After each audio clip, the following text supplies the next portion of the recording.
All right, good morning, everyone. And hey, thank you for joining us on a Monday morning. I appreciate you taking the time out of your day to come here for this important topic. So my name is Sean McGuire. I'm a board member with the State Water Resources Control Board. And here today we're here to talk about drought. And this is a listening session, and it's geared to be part of the water resilience portfolio development that's been underway now for several months with the Resources Agency, the State Water Board, California Department of Food and Agriculture. So I again want to thank everyone for attending today, and thank you in particular to our great lineup of speakers, and also Julie Rizzardo and Sam Cole with the Division of Water Rights, who really helped make this discussion possible on a very short time frame. I think that preparing for the next drought is a really important conversation to have. I mean, we're 3 years away from the last drought, and in some ways it can feel like a distant memory, but we need to remain vigilant in learning from our prior challenges and helping to ensure better preparedness going forward. Governor Newsom's executive order for development of water resilience portfolios is a firm step in that direction. It acknowledges that climate change is real, it's here, it's happening before our eyes, we're experiencing it.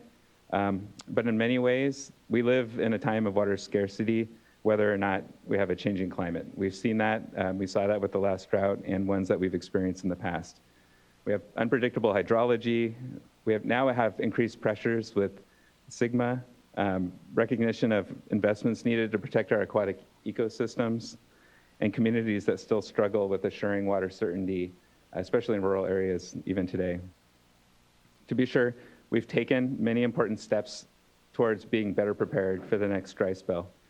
Conservation as a way of life statutes are going in process of establishing water use efficiency targets and increasing water shortage contingency planning requirements for urban water suppliers. As well, the County Drought Advisory Group later this year will be providing recommendations for building drought resiliency for rural communities.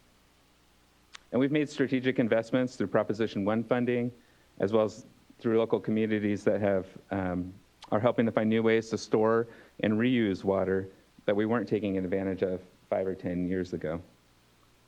The question is, what more should we be doing as a state and a community to help ensure we can best balance and continue to meet the needs of our communities, farms, and ecosystems in times of serious shortage? For example, how can we improve data collection and management to better understand when and where critical water needs are located to make better, more informed decisions? It's all important, and I don't think we can completely plan for every scenario, but there is more that we can do to be better prepared. So the conversation today, I hope, is a starting point to look at lessons learned from the last drought, to think about ways we can best leverage our resources in lean times, and to identify some clear steps or actions that fit within the framework of the water resilience portfolios that we as a state can do to help provide useful drought preparedness tools. So with that, I'm going to turn this over to Julie Rizzardo and Sam, who are going to help facilitate this conversation today. Thank you. Thank you. So thank everybody for being here, especially our staff who helped put this together. A lot of us are in the process of moving items on our floor and doing a big effort to box up and move out so we can move back in. It's a little hectic right now, but I really want to thank Shay Richardson, Sam Cole, and Amy Blanc for their work getting all this together. These panelists did a lot of work in advance of this workshop. We had some pre-planning calls with them. We really involved them in the development of questions and gave them some time to really think about the questions before coming here today. So I really appreciate that. I wanted to take a moment and explain how the day's gonna run, and then also where the feedback is going. So this meeting is being webcast and recorded. We do have folks who are engaging online. So if you are online today and you would like to ask a question of a particular panel, we're gonna try to get through the panel comments as much as possible. At the end of each panel, we'll be taking some questions. If you do have questions during the workshop and you're participating online, go ahead and email samuel.cole@waterboards.ca.gov. I think we'll keep that slide up there for a moment. Then if you are participating online or you're here in the audience today and you don't get a chance to say something in person, but you have a thought or you have a thought later after you go home, we do want you to be emailing us at input@waterresilience.ca.gov. Then finally, I'd like to get right into our first panel here. We asked this first panel, they're the Urban, Rural, and Agricultural Water Supply Panel. We asked them to address 2 questions. So we're going to have each panelist address their 2 questions, about 8 minutes or so per panelist. And then we'll open it up for question and answer. The 2 questions we had them look at were, first, what are the biggest problems your organization faced in the last drought that impacted your ability to make water management and compliance decisions across the urban, rural, and ag sectors? And question 2, what investments should we prioritize now that will help urban, rural, and agricultural sectors have a more certain water supply management strategy in the next drought? So these are really thorny questions. There are no easy answers, but we really hear at not just the Water Board, but all the state agencies involved with the portfolio effort, we really want to hear what worked well last time for how the state can learn from some of these organizations on what worked well and how we should be preparing for the future. So with that, I'll just briefly mention who's on the panel. We've got Phoebe Seaton, co-founder and co-director of the Leadership Council for Justice and Accountability. Jim Pfeiffer, executive director of the Regional Water Authority. Paul Sciutto, vice president of Water Reuse California. And David Guy, president of the Northern California Water Association. Hi, and just to give folks a heads up, if you'd like to follow along, we do have copies of the agenda in the room here in the back. So if you want to grab one of those, it does have the questions listed out. You can also find this posted online on the board's website under the board agenda items.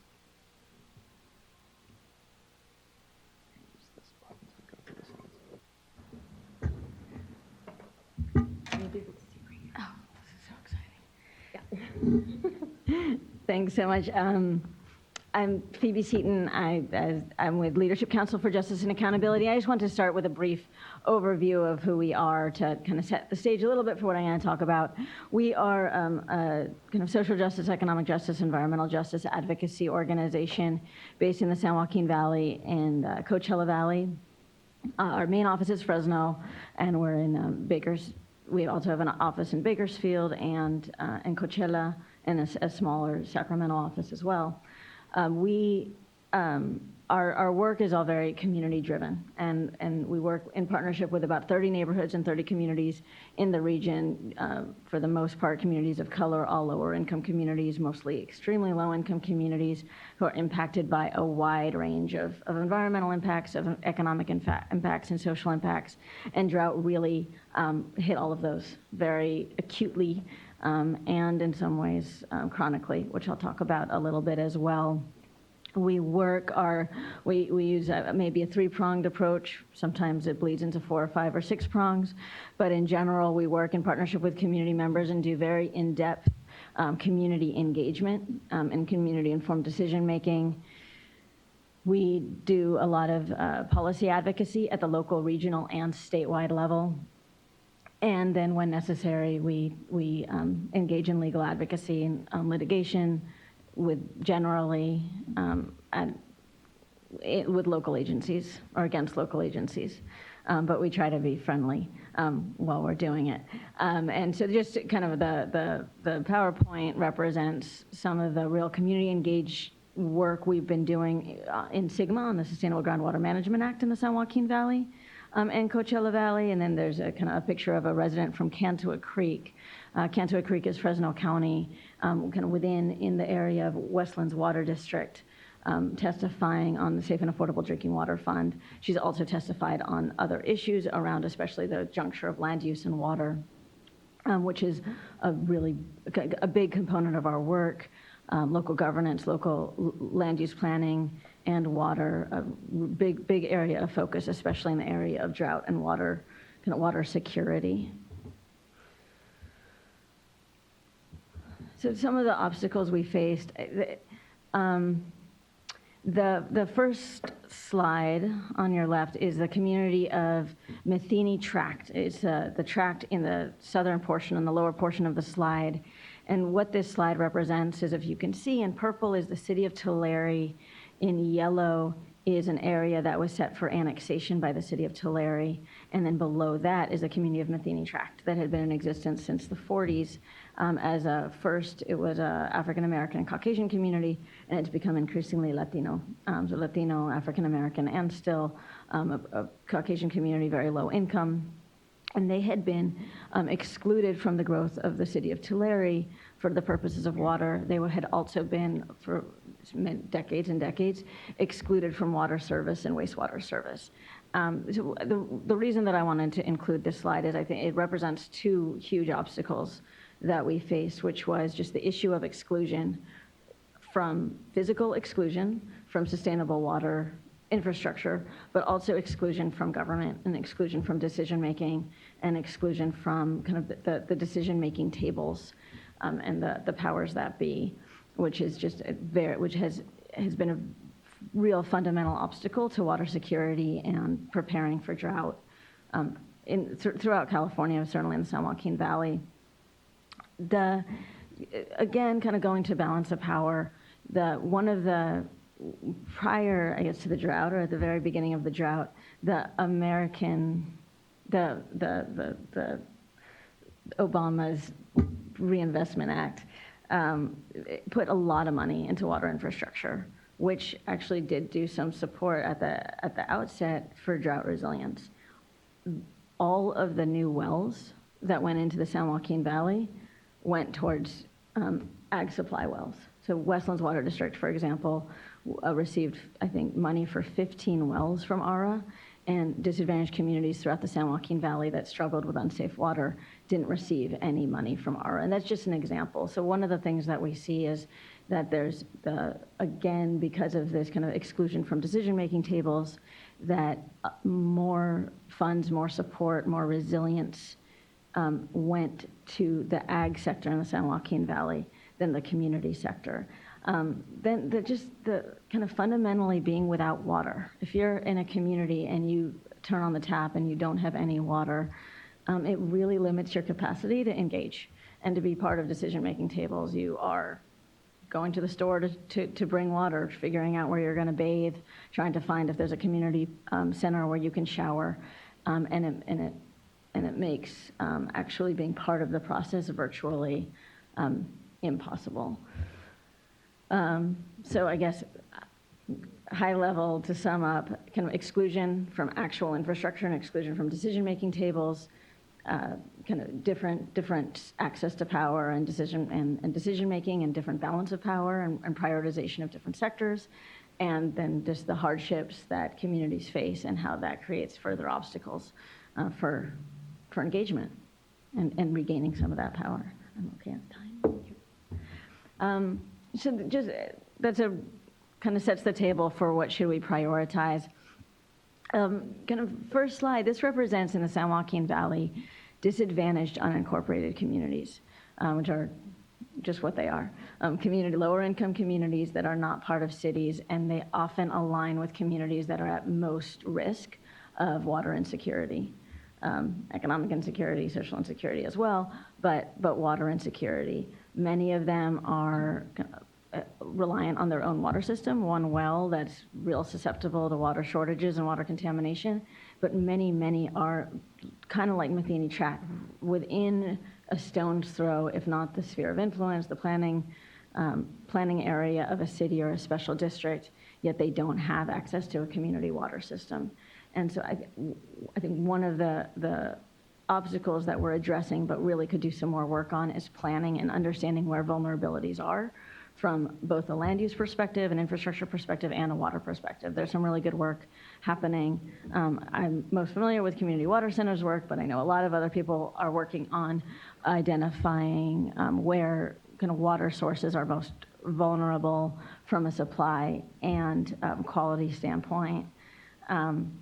Next, infrastructure. I think there's many vulnerable communities that we could really, we could address so much of their vulnerability by investing. We now do have some funds, could put more funds towards reducing risk of water dewatering community systems with infrastructure investments. That is actually, the middle picture is Matheny Track turning on their valve. They were able to connect to the city of Tulare after years of like state action and litigation.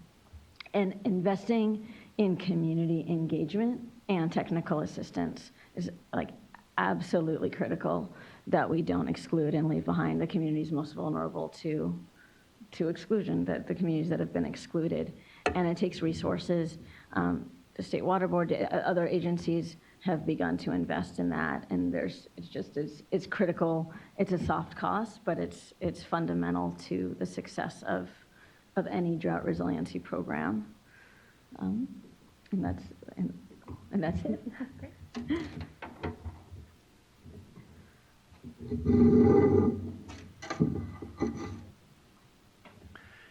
Good morning. I am Jim Pfeiffer with the Regional Water Authority. Thank you for having me here today. There's a few takeaways that I would like to start with. In our view, resiliency starts at the watershed level. And what might work for the American River might not work for, say, the Russian River watershed or the Santa Ana River watershed. It's really geography and geologically specific. The next takeaway I'd like to start with is relationships matter. And they need to be established in an organic way for a functioning water supply to be resilient in the future with climate change. We think that there's a role for the state to foster and encourage those relationships. And then lastly, we need to make investments to adapt to climate change. I want to start off with what's called the Water Forum Agreement. The Water Forum is an organization within the American River. It was put together 30 years ago by the county and city of Sacramento, and it was an attempt to resolve the conflict that was occurring in the lower American River. It brought together the environmental NGOs and water supply interests, business interests, neighborhood groups, and we hammered out our version of a voluntary agreement around 2000. You can really think of this as a marriage between environmental NGOs and water suppliers, and it has all the trappings of a 20-year marriage so far. There's a little conflict that occurs from time to time, but the strong relationships help to resolve these issues. So, Water Forum Agreement was an agreement to address the co-equal goals or resolve the co-equal goals between providing a water supply to the year 2030 and protection of the lower American River. It has several elements of it. The reason I really wanted to bring this up is, one, it helps to illustrate the need to put work into relationships, and two, it was the predecessor or one of the attempts to create the relationships in the region, including the Regional Water Authority. The Regional Water Authority probably would not have existed unless the work went into the Water Forum Agreement.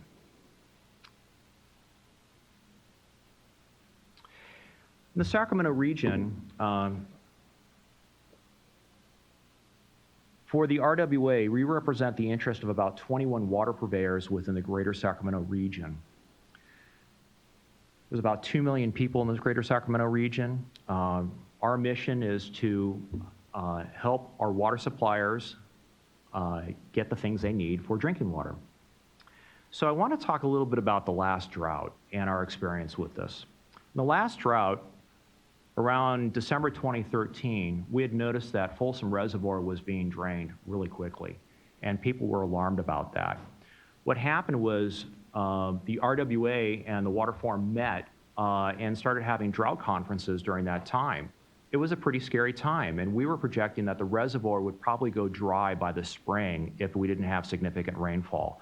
So we brought in environmental NGOs, fishery agency representatives, water purveyors, to help manage the the reservoir, and the available water supply that we had. And tough decisions were being made.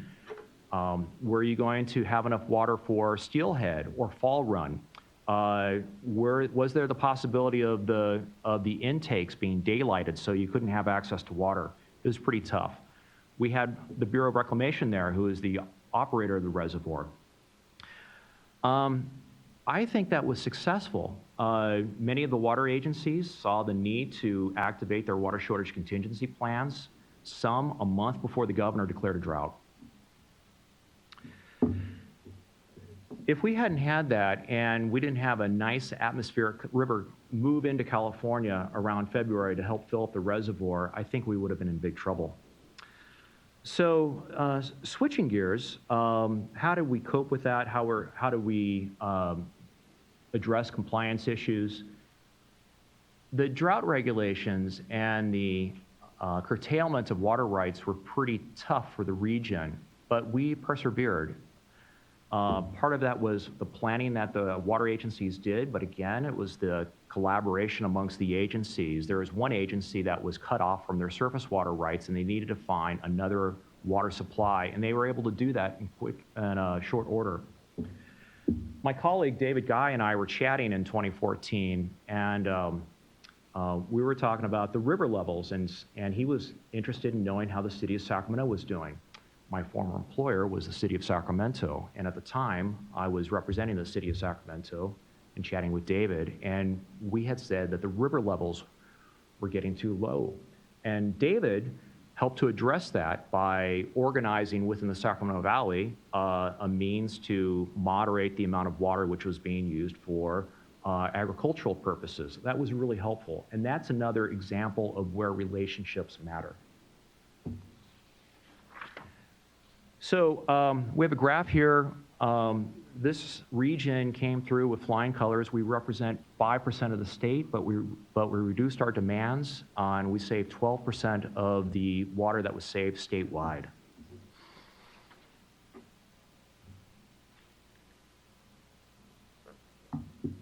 Water supply resilience. We're going to need to make investments which allow for the continued access to water. In general, my organization deals with droughts and not having enough water. We have an initiative called the Sacramento Regional Groundwater Bank. It's a conjunctive use program, and it's going to help us with the expected timing changes that we can anticipate with climate change, including decreased snowpack and increased runoff in the early spring. The way we did this is through some planning. We have what's called the Regional Water Reliability Plan. There are a number of requirements or items that we need to check off our list, but again, the big one is the Sacramento Regional Water Bank. We also need to make investments or continued investments in water use efficiency. We need to make investments in environmental resiliency. The biggest challenge that we have within the American River Basin for the environment is the river getting too hot for salmonids. And in that vein, we need to make habitat projects or build habitat projects and build facilities that cool the river for salmonids. Salmonids perish under hot water or warm water. Lastly, we need to build multi-benefit projects. The Sacramento Groundwater Bank qualifies as one, especially if we can design it in a way which would provide more surface water for the environment and can be redirected for that. I'm confident that it can be. Okay, takeaways, once again, relationships and investments. Thank you.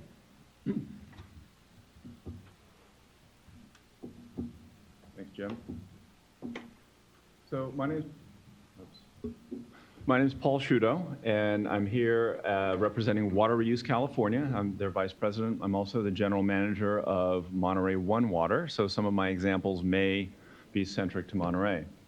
So California Water Reuse is an organization that represents entities throughout California to promote recycled water use. So in terms of the context of this discussion, I'm going to focus on recycling water in urban, ag, and rural areas, also within the framework of our water reuse action plan, our California Water Reuse Action Plan, which came out earlier this year and identifies a number of specific items as well as recommendations to improve and enhance water recycling throughout California. So when we talk about, the two questions that were posed, what are the biggest problems faced in the last drought and where should investments go, it's going to be wrapped up in this framework discussion. So I'll get to the answers. It won't be as clear as Jim did with 1 and 2, so I apologize for that.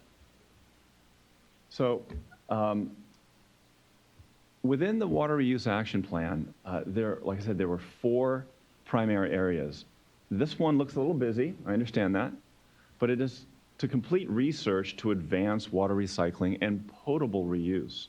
So what you see before you in those 4 little, I guess they sort of look like Pac-Man to me, but the 4 areas is different types of water recycling that are appropriate for agricultural reuse, groundwater augmentation, reservoir water augmentation, raw water augmentation, and finally, treated drinking water augmentation. So these are all the regulations that we need to work through as a state. So entities, whether it be Sacramento or in Southern California, can start moving more towards effective, efficient water recycling. As I mentioned, in Monterey, as an example, we are doing a groundwater augmentation project that's due to be online next month. It will produce approximately 36% of the potable water demand. The fact that these regulations got passed back in 2014 was sort of the impetus for us to be here right now and on the precipice of producing a significant portion of our community's drinking water through recycled water. We think that this is important throughout the whole state. So let's continue that research to show that water is pure, water is safe, and advance those regulations. So to that extent, regulations. So one of those things that we can do, and was one of the big problems during the drought, is let's streamline some of those regulations. Let's get them in place. Let's get them definable so we can all work towards them and, frankly, utilize a drought-proof water supply in recycled water. What you see before you is, it's hard to read, but the filled-in dots are permitted water recycling projects, and the circles are planned water recycling projects. And you can see as regulations came in, like I said, in 2014, a number of projects came out of the woodwork. We started seeing, here's how you meet the regs, so now we can plan on how to do it. And we can work and we can collaborate, as Jim mentioned. Those relationships are critical because it's not just one entity doing this. You have to work across a broad spectrum within your community to get water recycling infrastructure in, permits done, and then, of course, public acceptance.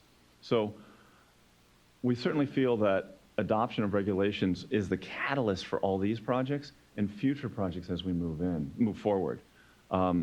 If I can go back just a second, currently in California, as of 2015, about 714,000 acre-feet of water was recycled. We've identified, just through surveys, and another survey is due out later this year, we could double that, more than double that, to over 1.5 million acre-feet per year of recycled water. That's a tremendous water supply that is drought-proof, drought-resilient for the state of California. So to come back to the framework of the action plan, the third item is integrated regional planning to advance recycled water use. So it's just to incentivize, maximize, and develop those systems throughout the state.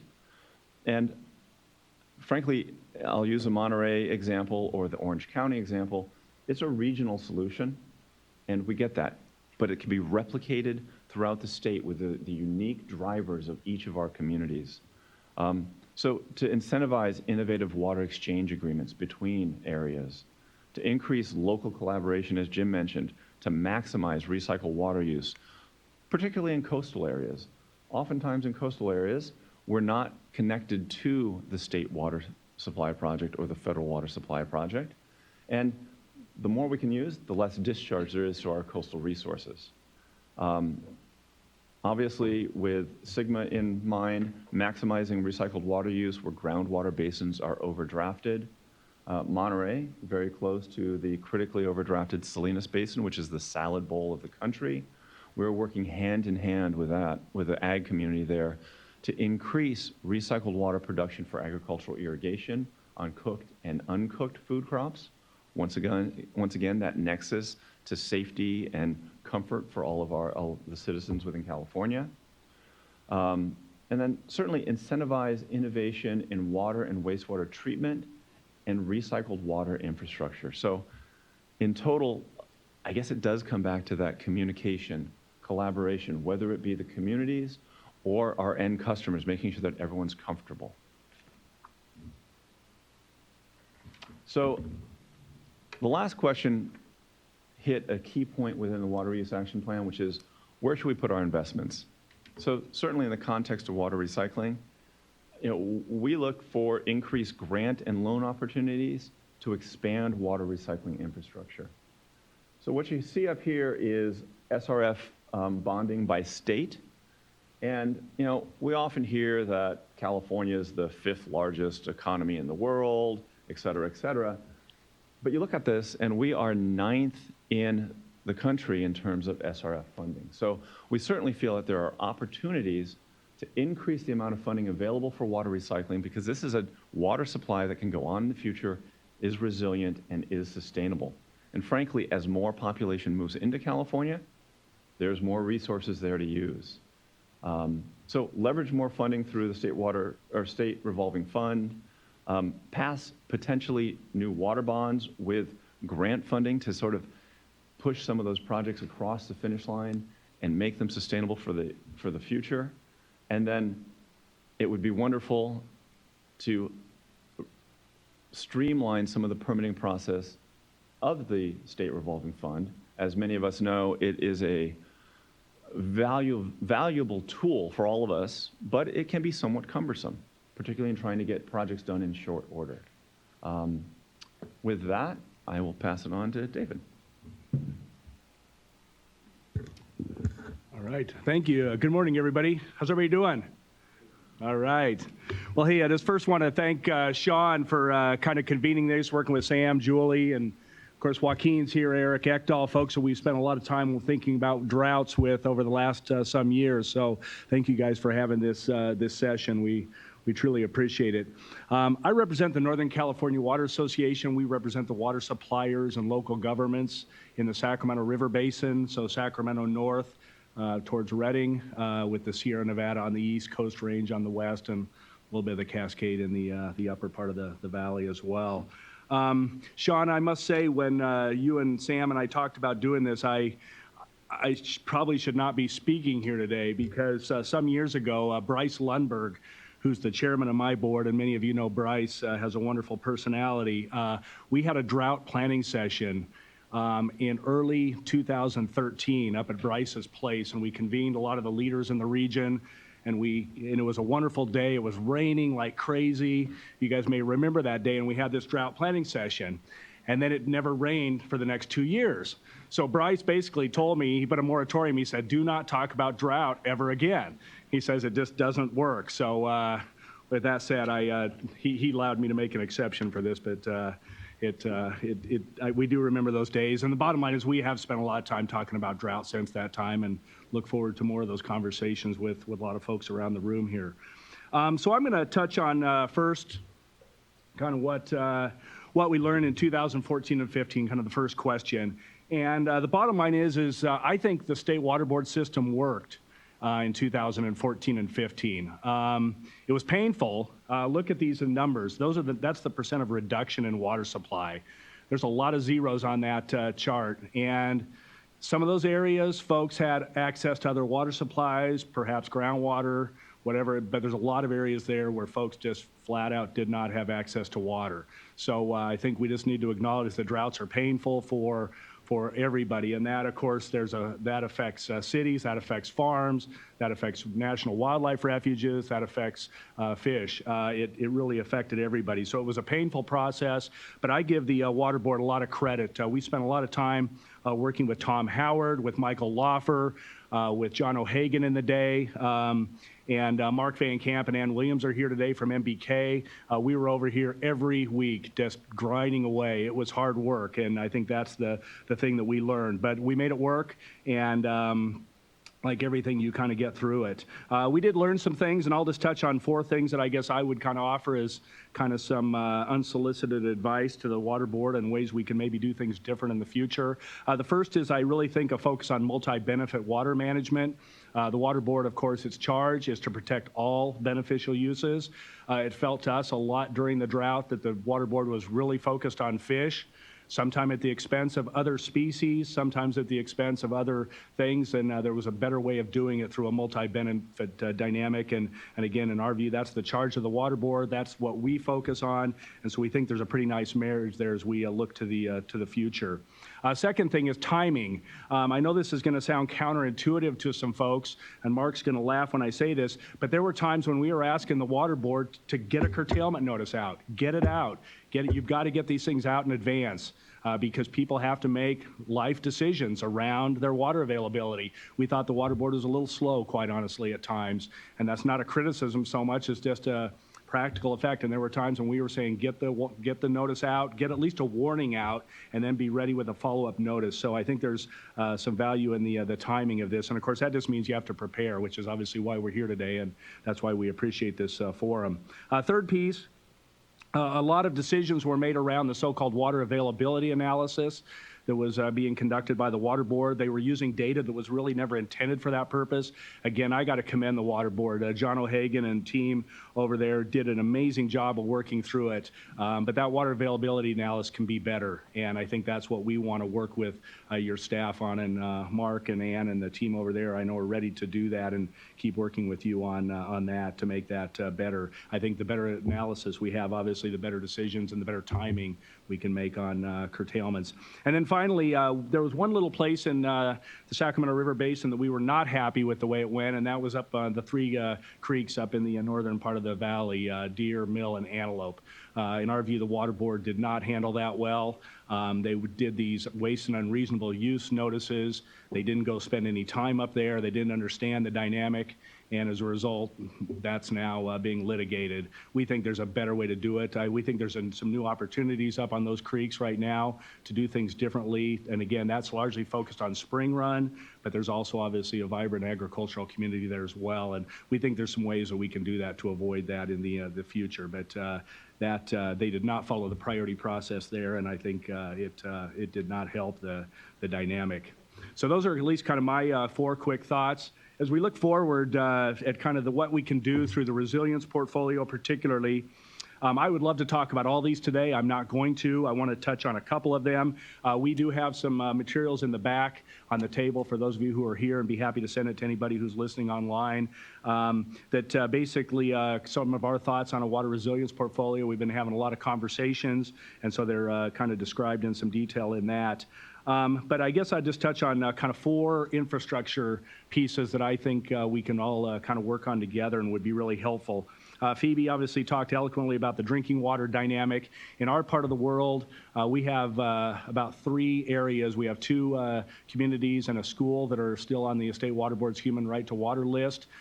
We've reduced that list in well over a half in the last couple of years just by sheer hard work. Our leadership team, our board of directors has taken that on personally. Communities that they're not even involved in, they've gone out and let's work together. So we're hoping we can get a couple of wells in a couple of those communities that have some arsenic issues. There's a school that is just unacceptable that it has issues, and we hopefully will get that list reduced to 0, and then looking forward to working with the Water Board obviously on the new needs analysis and the new work that will kind of emerge out of that. But drinking water infrastructure, obviously, that has to be a priority 1 in this state, I think.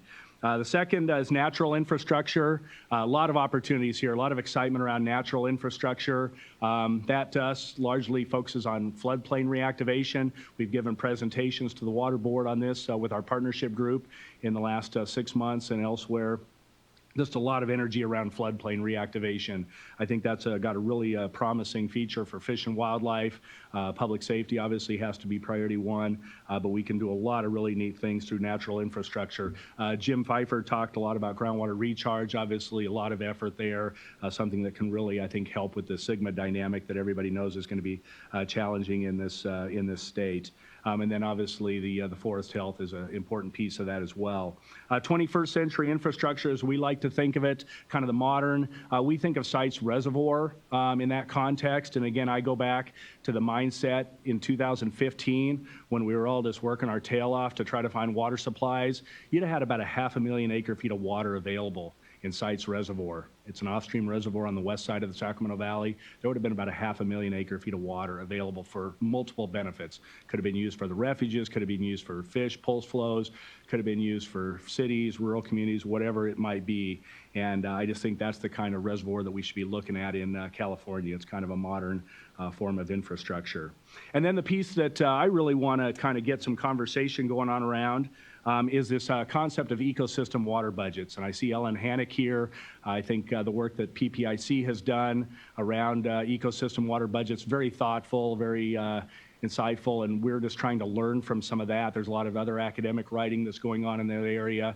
We want to learn from that. I've got a piece in the back of the room, again, that describes what we think ecosystem water budgets look like, but this is something that we want to work with folks on to really build out. We think that's what worked in the drought. We had a bird group that worked during the drought, that worked very closely with Chairman Marcus in those days and Tom Howard, and we met periodically to make sure we were getting water for birds. 100% of the water supply for refuges is provided by water districts in the Sacramento Valley. It's very much joined together. We obviously had some timing changes that would help with birds a lot during that time, and we want to build out the level 4 refuge supplies that were initially described in the CVPIA back in the early 90s. So I think there's a lot of effort, a lot of investment. Gray Lodge right now is getting a major infrastructure program to provide water to it that will be very exciting. We want to be doing more of that. And so I think that's just one glimpse of an ecosystem water budget. There's lots of pieces going on in the floodplain, lots of pieces going on with respect to flows, pulse flows, those kinds of things for salmon that I think we're very excited about working with folks. The one thing that I'll just kind of mention is kind of a thought for the resilience portfolio. I think there would be a real value in creating a water acquisition program for the environment in California, something that my friend Dr. Hall here and Environmental Defense, I think, have talked about for a long time, and I just think the time is due. And again, the thing that we found during the drought is that you really can't predict droughts very well. We try to, we pretend like we do, but they're all different. And the thing about having a water acquisition fund ready for a drought would be that you can be nimble. You can say, okay, this year it's going to be this creek at this particular reach of the river that needs flows, or it's this refuge, or whatever it might be. And so that's a concept I guess we'd love to explore with all of you to see if there's more we can do on that. We think that that would be a great program for some general fund dynamics in California, but it would sure be, I think, helpful to have the next water bond have a major component of that as well, and I think that would be a really neat part of the water resilience portfolio. As far as how we do business, I'll just build on what Jim Pfeiffer said. Relationships, I think, are just absolutely key, and we just want to keep working with a variety of folks that really want to get things done out on the ground. And then I think droughts are just hard work. We think voluntary agreements are one path that really are a way of doing business that we think will help as we prepare for the next drought cycle in California. And we really look forward to working with folks as we go forward. So thank you for the opportunity.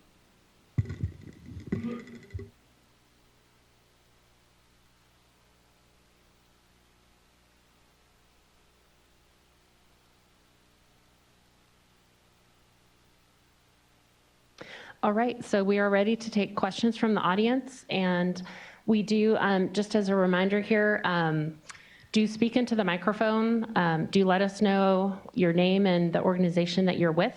So there are folks who are listening in online, and so we'd like them to be able to hear your questions. And then do let us know if you're asking the question for the whole panel or if you have one particular panelist you would like to answer your question. And then as a reminder for folks online, go ahead and submit your questions if you have questions for this panel to samuel.cole@waterboards.ca.gov. Thank you. Fiona Sanchez, and I'm the Director of Water Resources for Irvine Ranch Water District. And I was wondering if you might indulge me because I had a couple of comments I want to make. I'm not so sure that there are questions, but there's another workshop next door that I have to get to for an 11 o'clock panel. So the comments I wanted to make is that during the drought, Irvine Ranch Water District experiencing some challenges because of investments we had actually made into resiliency. And so specifically, we had invested into emergency supplies specifically so that we could utilize them during a drought. But because of the way that the drought happened and because we didn't have something like the new water conservation way of life and we're going to be developing new approaches, the mandated reductions came down as a pretty blunt instrument. And so one of the things that we would like to hopefully see in the future is that those investments can be encouraged by providing assurances through policies and statutes that if you invest in emergency supplies, that you're going to be able to utilize them and have access to them during drought or shortage. And similarly with recycled water, I think we certainly support what Paul has been talking about and moving forward in advancing recycled water. Currently, almost 30% of our supplies are recycled water, and the other challenge that we faced is that although we had made that investment, in the terms of the reduction, it was assumed that we would be able to get a significant portion of our mandated reduction from reducing outdoor use. But when you have actually implemented recycled water, that made it a big challenge for us. So we were actually negatively impacted because we had made those prior investments into recycled water and into emergency supplies. So I think we would just like to hope that as we move forward that there are policies that move these things forward and investments in the state. And I think also we recognize that when the drought happened, it was a blunt instrument. But I think going forward with the Making California Conservation Way of Life in the legislation, there is going to be a structure that hopefully helps us avoid having to take these drastic measures, and that we can rely on our utilities, water shortage contingency plans, and through our annual assessments, be able to rely upon those so that we're not caught off guard in the way we were in this last drought.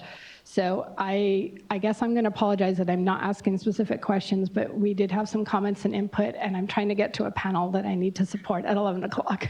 So thank you. Thank you. Any questions for our panelists? Oh, one over here, great.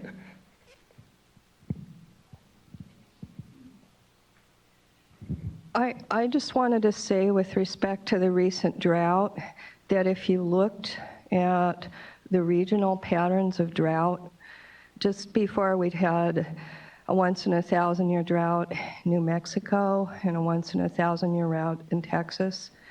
And if regional patterns like that develop, it is foreseeable that the drought will move here. And I'd sent a letter and comments on the climate adaptation strategy in 2012, pointing out that that drought might come to California. So there are regional patterns of drought that develop, and the model skill isn't great right now at predicting them, but it's something that we're working on. So there are warnings. There were definitely warnings. Pay attention to the Southwest. Thanks. Hi, this is Erika. I'm going to quickly jump in. I appreciate all the comments we're getting, but we want to really focus this on questions. And so if in the future people use their time to make broad kind of generalized policy statements, we're going to very politely cut you off and focus on questions from the audience and questions to the panelists from the internet. Thank you. Do we have any questions from the internet, by the way? We'll do a quick check-in here. Nope. Is anybody awake yet? Okay. My name's John Monroe. I'm a Palo Alto resident and owner of an almond orchard in the Sacramento Valley. And my question is, what would it take to accelerate the construction of the site's reservoir? Good question. And for those, the question was, what would it take to accelerate Site's reservoir? Boy, I mean, I think I'd love it if we could get somebody from the Sites Project Authority to talk about this in detail. I think a couple things. I think it's a lot of trying to figure out what the right mix of diversions from the river, and then how do you get an asset into that side of the valley. It's a kind of a combination. Obviously, we would like the project to be looked at more as a water asset that you could have during a drought, because I think everybody would benefit. But I think some folks are still focusing more on kind of what the impacts are, kind of a traditional CEQA analysis. We hope we can get kind of beyond that and start focusing on the fact that this is an incredible asset that the whole state would benefit from, and their state partners in Sites Reservoir, I think, as folks know. That is going to end up before the Water Board, I suspect, at some point through a water rights proceeding of some form. So obviously the Water Board will have an opportunity to hopefully accelerate that as much as you can accelerate a process that's really important like that. So, and then I think obviously, just making sure that we have the right investments in that, getting the Proposition 1 funding that's been allocated for the various projects, obviously contracted for and out to the project proponents, I think would be really helpful as well. You have any other thoughts on that? Again, we're looking for questions. We really want to probe the panel for lots of questions. All right, we want to make this really difficult for them, right? Okay. Hi, I'm Jim Leach from the Santa Margarita Water District. Paul, this question's for you. There seems to be we appreciate the work that Water Reuse does. We do an awful lot of recycling in Southern California. In our particular situation, and we've got a 5,000 acre foot reservoir that we're building right now specifically to store recycled water. We're not quite ready to produce for potable reuse.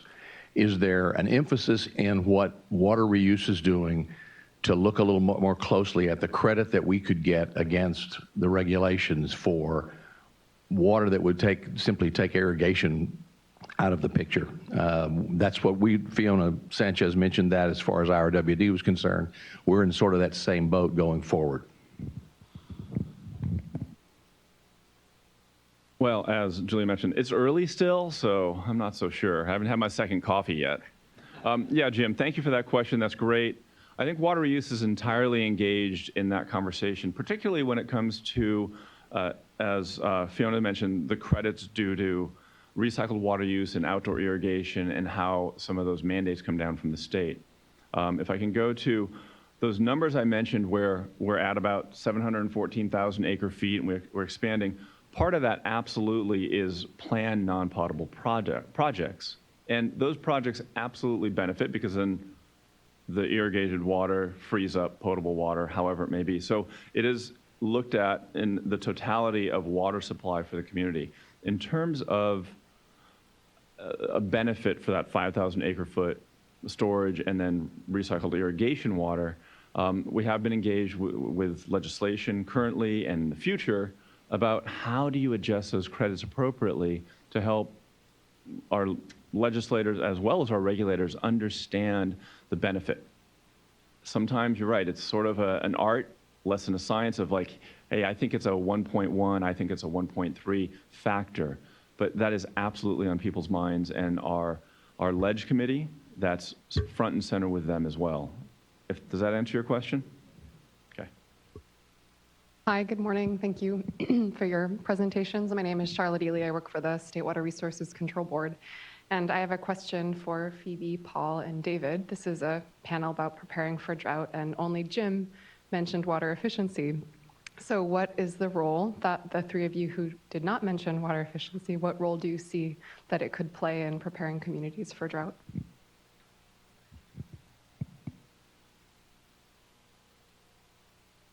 I can start a few things, and thanks for the question. One is meters. I think meters are helping. There's still many, many communities in the state that don't have water meters. Another is we're still seeing huge amount of water loss from outdated infrastructure in home and out of home. So investments, and I don't know what the data is, but a lot of our water loss in California on the drinking water side comes from water loss and outdated infrastructure. So investments, leaky faucets, leaky toilets, leaky infrastructure is a very good investment. And talk about multi-benefit. It has multi-benefits from an economic, environmental, et cetera side, sustainability side. And then, finally, I talked a little bit about infrastructures. We've been a big proponent, as others have been in the room, for regional water projects, which also support efficiency from an energy side and a water side. So looking at effective regional partnerships is critical. And then not quite on the efficiency side, but also investing on the drinking water side and wastewater side on energy efficiency. And so renewables, I think, is a really big potential area for growth. So from a water recycling perspective on conservation, so water reuse represents water, wastewater, and recycled water agencies. So that's what we do, is we promote conservation on all levels. Certainly, when we're talking about agricultural irrigation, we work with our partners, our customers, to more efficiently utilize that water out in the fields. So whether it going from overhead to drip or things like that, there is that dialogue that constantly goes on. I think inherent being water districts, we promote conservation on all levels. I want to build on one thing Phoebe mentioned, is the use of renewable energy, not necessarily having to do with water conservation and the drought. However, these treatment plants take a lot of energy, and we know moving water takes a lot of energy. We also have those resources available to us to implement cogeneration projects, solar projects, working with other partners, landfills for their landfill gas renewable energy, because we're all the same customer base. We're all going to benefit from it in the long run. So absolutely, our agencies work towards conservation. We are implementing more and more renewable energy, particularly for these energy-intensive projects that we see before us. I don't know if hopefully that answered your question from our perspective. Okay, good question. Thank you. There's a lot of layers to that question. I think the first piece would be my view on the kind of the local water agency efficiency perspective, is that process is already underway. And at least as we envision the resiliency portfolio, it's areas that the state can add value to that. I think the local water agencies are doing a lot of work, and in our view, that's not an emphasis that the resilience portfolio necessarily should focus on. I think let the locals do their work and encourage them. The reporting the mechanisms are all there in our view. The efficiency, the dynamic though that was interesting during 14 and 15 that we tended to focus on was the efficiency of water in the Delta, right? And that played out in a lot of ways. That played out barriers or no barriers, right? The question of, can barriers help you be more efficient with water? TUCP, the temporary urgency change process, right? Was that a way to more efficiently use water or not? A lot of debates around that. And then I think things like Term 91. So I think there were a lot of debates, but I think as I see it during the drought, it was really the question of efficiency in the Delta, of whether water was being used right in the Delta, I think was really the question that emerged. I think, I can promise you that in droughts, local water agencies are horribly efficient. They're almost too efficient. It sometimes affects the environment, sometimes has some negative consequences. So I think the locals definitely during a dry year like 14 and 15 are definitely cutting back. All right, we have time for one more quick question, and then we're going to switch panels. So this is for Jim, and I'm Dave Bolden with the Association of California Water Agencies. Could you tell me a little bit about what you think, and kind of from a regional perspective here in Sacramento, what you think the relationship between the target setting, kind of water use efficiency focus of the new legislation is, and then the idea that that would put us in a position then to deal with a more extreme drought situation, and how conservation would then play in, kind of the relationship between water use efficiency and then emergency kind of conservation measures to respond to a drought.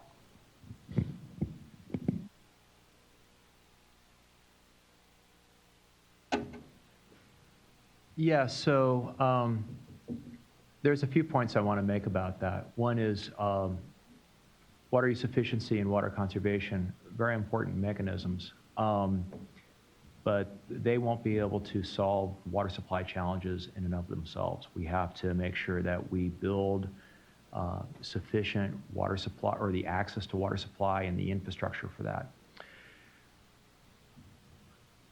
And the legislation that was crafted and adopted a couple of years ago helps to do that.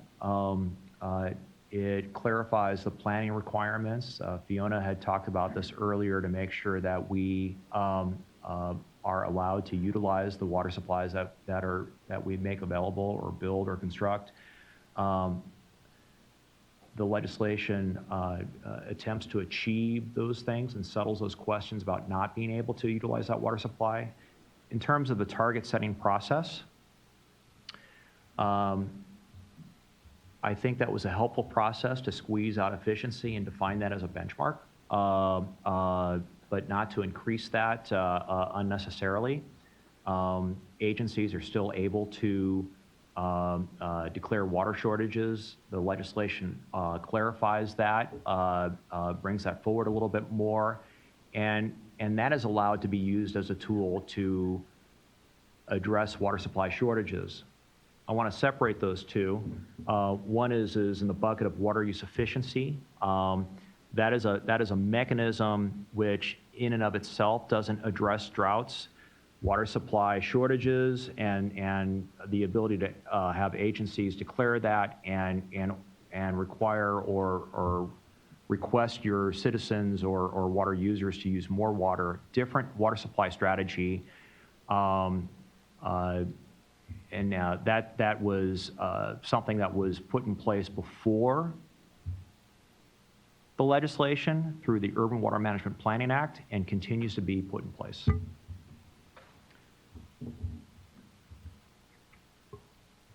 All right, thank you so much to our panelists. I think we're going to finish it up with the one, if you had 30 seconds to sum up one thing that we could do as a state to be ready for the next drought, what would you do? How would you say that?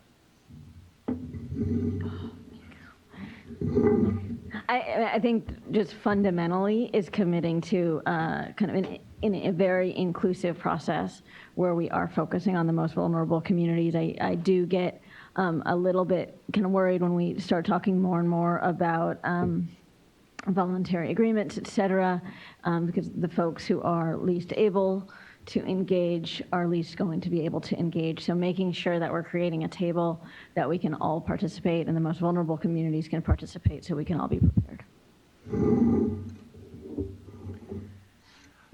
I think there's a role for the state to help with relationships between the state and the local agencies. One of the ideas that we had was a state liaison to regions to help break down silos. We also see the need for the state to leverage its relationship with the feds in order to build the infrastructure and create the mechanisms to make sure that we can all adapt to climate change. It's going to be very important for us to continue to enhance those mechanisms. There's going to be things that we need as locals from the federal government. There's going to be things that we need from the state government, and there's going to be things that the state and feds are going to have to work together on. So certainly echoing the previous two comments, but I'm going to say three things here. One is streamlined regulations and a sense of urgency from state staff, that it's not okay to do it next week, let's do it today. That's number one. Number two is funding, and then number three is funding. And if I could go to five, the next two would be funding as well, just to get those projects on the ground, producing water that will not produce just this year, but for the foreseeable future. I think you guys are going about it in exactly the right way. I appreciate the conversation. I think a portfolio obviously is critical. I think looking at it in in advance is obviously very, very helpful. So I know we just really look forward to seeing what the portfolio ultimately emerges. The executive order, I thought, described it quite well. We've obviously provided some of the thoughts that we think will help advance a portfolio. I do think the next piece of that, once the portfolio presumably is finished later this year, is to then have a funding strategy around that.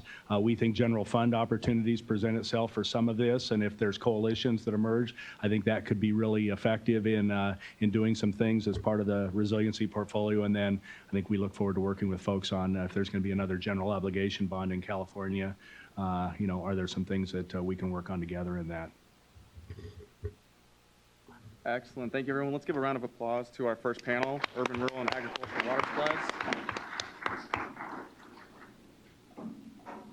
We're going to go ahead and swap out to our second panel, which is Ecosystem Needs and Environmental Actions.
All right, so this is panel number 2. This is Ecosystem Needs and Environmental Actions. We have 3 panelists: Marianne King, the Stewardship Manager at Drought Unlimited; Maurice Hall, the Associate Vice President for the Environmental Defense Fund; and Eric Wesselman, Executive Director, Friends of the River. So this format will be done slightly differently than the first panel. We're going to go through one question at a time. So let's go ahead and jump in. Question number 1. Go ahead and please introduce yourself and your role. And how could the state learn from your organization's experiences and or success during and after the last drought to increase resilience for the environment in preparation of the next drought?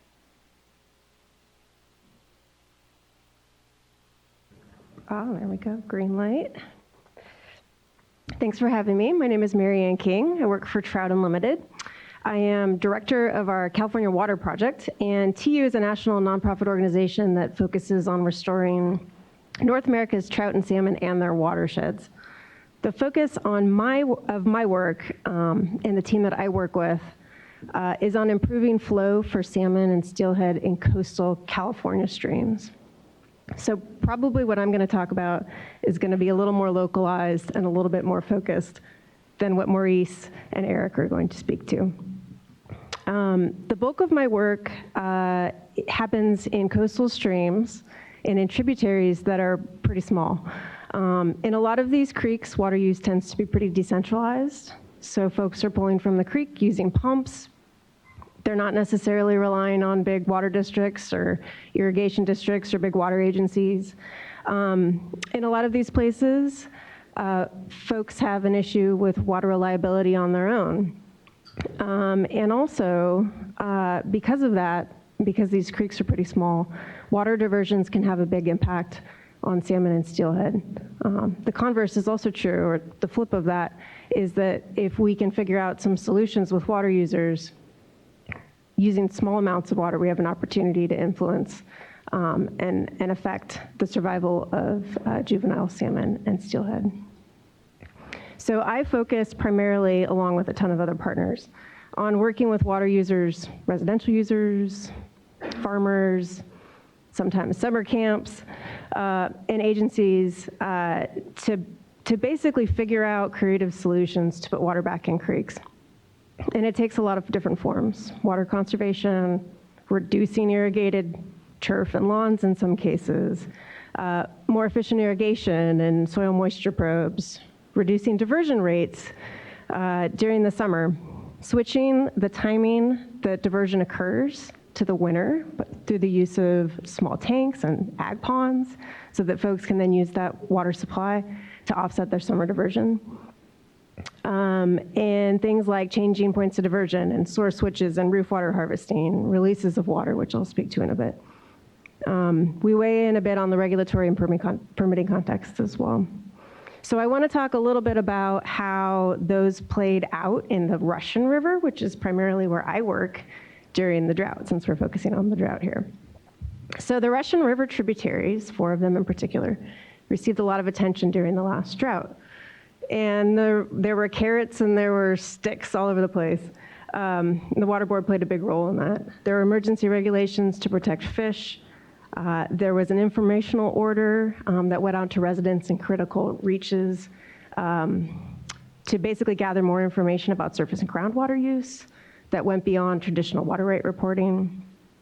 There were outreach efforts among multiple agencies to encourage activities. There were voluntary drought agreements that NOAA and the California Department of Fish and Wildlife used to partner and provide technical assistance to water users. And then there was a rebate program for tanks that one of our ag users helped create, as well as permitting pathways through things like the emergency small domestic use registration that came into play to try to change the incentives that landowners saw who might be interested in doing projects to benefit fish. So what did we learn from that?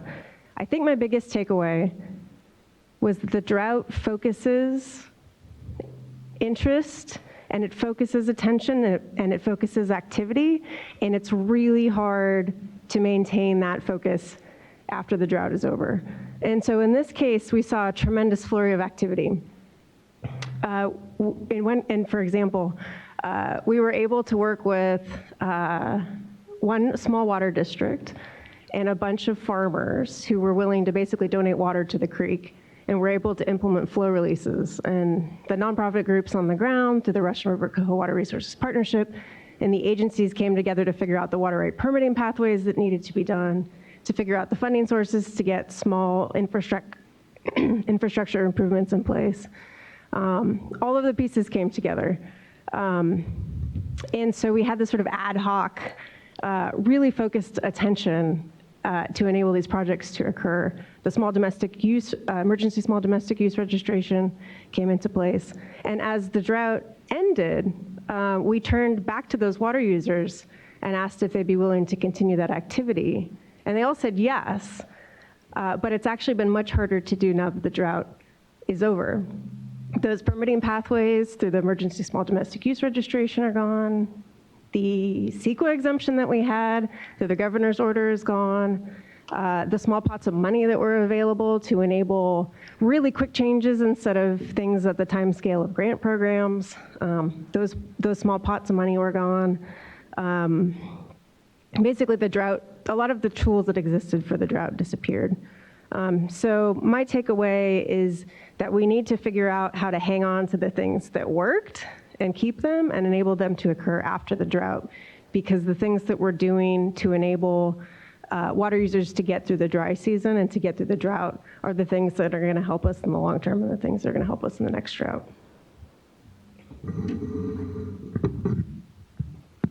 Thank you. Again, my name is Maurice Hall. I lead EDF's Environmental Defense Fund's water program. And our work is really, I think of it as trying to, recognizing that our water system is highly managed in much of the West.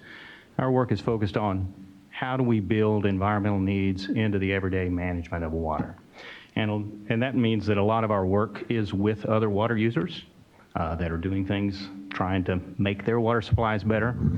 And so a lot of our work is alongside those. Focusing in on droughts and the topic of this discussion, I think looking back on past droughts, a really valuable thing for us to recognize is who did okay in the droughts and who were most prepared for the droughts. And, you know, many of the large water agencies, municipal and ag interests, they have a team of people who are working day in and day out to try and figure out how do we deal with the droughts and how do we make sure that we have a water supply in the droughts. And they have a lot of tools available. You've heard about a number of them today, you know, water use reduction strategies. I hope we all start with that. Water reuse, water sharing, groundwater banking, infrastructure improvements, reservoir expansion, reservoir reoperation, et cetera, and the list goes on. Lots of different tools to use. And the most successful entities have a whole portfolio put together to help them prepare for the droughts. And many of those entities, even with the severity of the last drought, many of them fared reasonably well. Now, I'm not saying there wasn't pain, not saying there wasn't increased cost, but many of them fared pretty well. So let's take a look then at our ecosystem water needs and what tools we have for meeting the needs of fish and wildlife. Often those needs mean water is left in stream, and the tools that we have for meeting those. So we have base regulatory requirements for environmental flows, and really not a lot of other tools. Now, it is true, and you've heard about some of the things today, that a lot of the other water agencies are doing things to provide water for the environment so that their water risks are reduced and environmental enhancements are produced. But I think it's fair to say that we need a much bigger effort on that front to meet the water needs. And so for ecosystems, my suggestion is that going forward, we need to be bringing this whole suite of water tools and water management tools to bear on meeting the needs of ecosystems. And we need to do this not in some ad hoc, piecemeal, emergency way, because once the drought's here, it's too late to prepare, but in a focused, deliberate, holistic way, integrated with the water operations of other water users. And I look forward to talking about some specific steps we can take to make that happen. Thank you.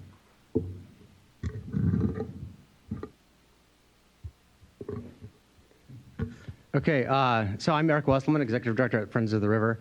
I really appreciate the board putting together this meeting and this whole portfolio process. It's been a very busy but I think exciting summer, and it's difficult to summarize comments on a portfolio because it's not a silver bullet, right? It's a whole bunch of things, and that takes some time. I mean, Friends of the River, though, has been around for almost 50 years, working to protect and restore rivers in California.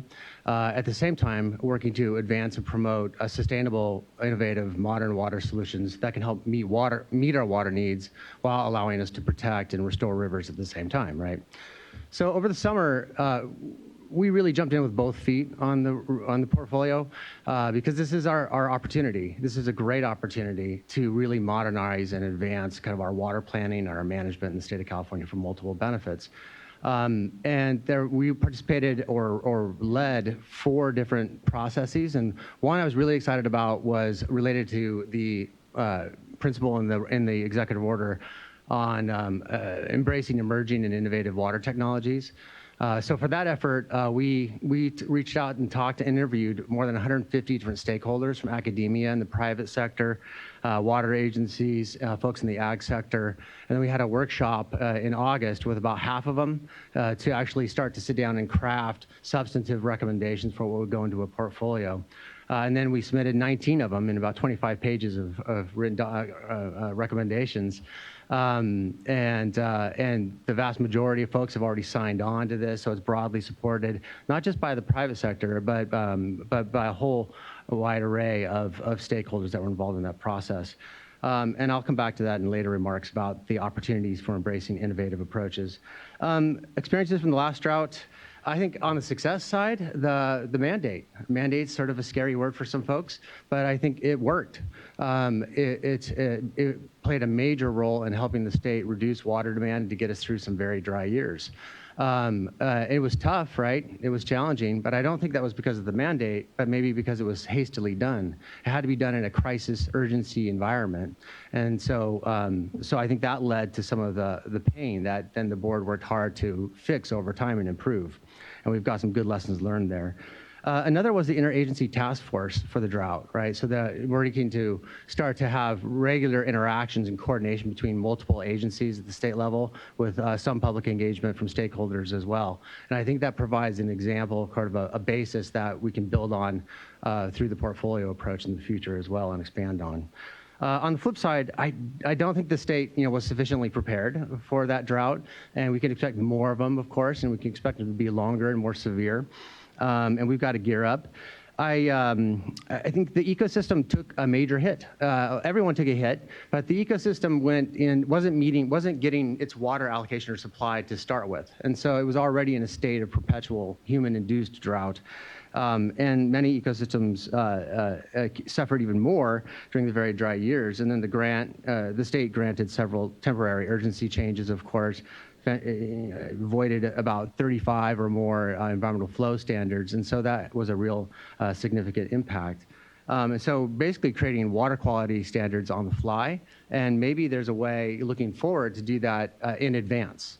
Like on the water use efficiency side, let's prepare and gear up for that now. So we know we're going to have a drought. Let's set up the standards and the triggers for when conservation requirements are going to come into effect. We've got AB 1668 and 606, but what happens on top of that during a drought emergency? So the state board can prepare in advance on that, and then water allocation decisions can be made based on that in advance. And that helps give certainty for water managers around the state, knowing, oh, this is how we're going to do it when we hit that next drought.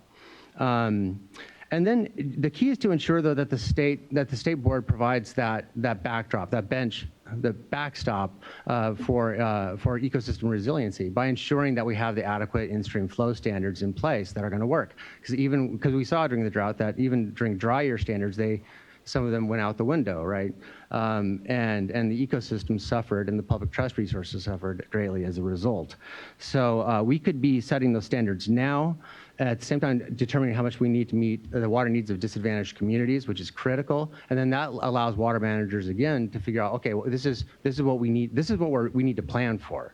This is where we're headed. This is what we need to gear up for. So if we do those things, I think it'll help with resiliency and help give more certainty in planning horizons for all of us. Thanks. All right, thank you so much. So we're going to, in the interest of time, we're going to go ahead and skip question number 2, just for the audience to follow along. We're going to move to question 3. So the executive order specifically calls out climate change and identifies the utilization of natural infrastructure such as forests and floodplains as a principle to embody in the establishment of the resilience portfolio, among other principles. What is the single biggest takeaway in your mind that the water resilience portfolio should consider in addressing the anticipated profound impacts of climate change on water and other resources? Okay, so I'm going to suggest that we think creatively about where there's overlap between climate change and the other elements of the portfolio, and I have a very par for the course, very specific example. And this is in fire recovery and water supply infrastructure and in-stream flows.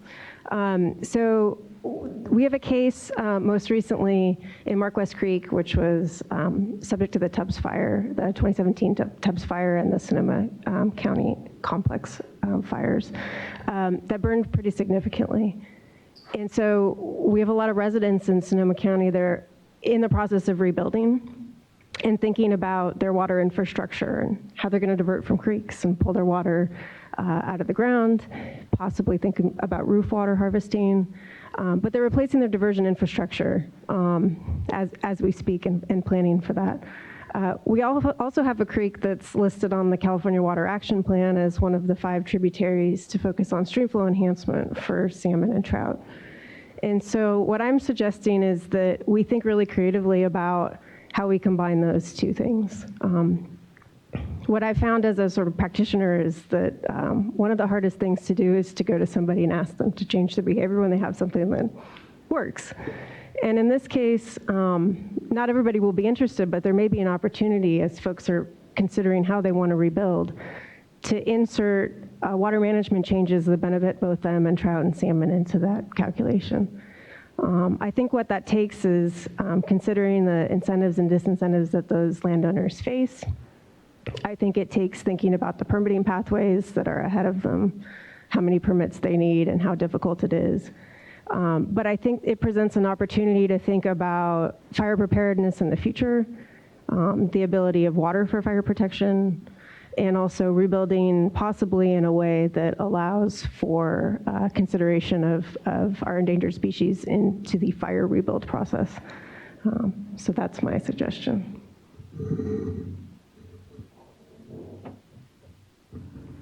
Thank you. Stay back from the sensitive microphone here. So my core recommendation is building on the point that I made earlier, and that is that we need to be able to bring the full suite of water management strategies to bear to meet ecosystems' water needs. And to do this, the first thing you need is a well-resourced, sophisticated agency working to figure out how to meet those water needs. And then you need a robust water allocations for that agency to manage. Now, the Public Policy Institute has suggested that a setup like this with an environmental water budgets and a trustee is the term that they use for managing our environmental water can be very powerful. I use the term environmental water manager to suggest that this entity needs to be resourced with and equipped to do the things that water managers who are looking for to provide the needs for other uses, the same resources that they have. They need to be able to plan for the water needs of the environment. They need to build a portfolio of assets and manage those assets to meet the water needs and manage those assets adaptively through time as understanding climate conditions and needs change. They need to have the capacity to acquire additional assets if more assets are needed for the environment, and they need to be able to work proactively with these other inventive water agencies to figure out how to meet the water needs together. This entity needs to be able to look both at local areas where clearly there are specific needs and specific streams, and they need to be able to look at the system and see how assets in different locations can be managed together for the ecosystem, which is not just a site-specific management. Now, let's be clear. I'm not talking about backing off of environmental flow requirements. I'm talking about providing a portfolio of environmental allocations and then proactively building a portfolio of water management projects and strategies to build on those all-important basic flow requirements. Just to get an idea of the potential, just imagine if we had a portfolio of environmental allocations, number 3 and number 4, and those allocations were parked in different reservoirs around the state, or perhaps in groundwater basins around the state, and an environmental water manager was able to think about how to manage those allocations in drought years alongside other water users to supplement minimum in-stream flows, maybe to improve temperatures, to prevent salmon runs from dewatering, to strategically inundate habitat. Oh, and by the way, perhaps that environmental water manager could also be engaged in habitat restoration projects so that we can make flow go further, provide pulse flows, et cetera. Now, one might ask, where could such environmental allocations come from? Well, the Water Storage Investment Program, there's a number of projects already proposed there that begin the process of identifying an environmental allocation. If voluntary agreements could come together, it appears that those are likely to include some environmental allocations that could be managed adaptively. We have funding sources that are designated for providing environmental water, and other state funds, including possibly another bond, could be provided to purchase additional water from willing sellers.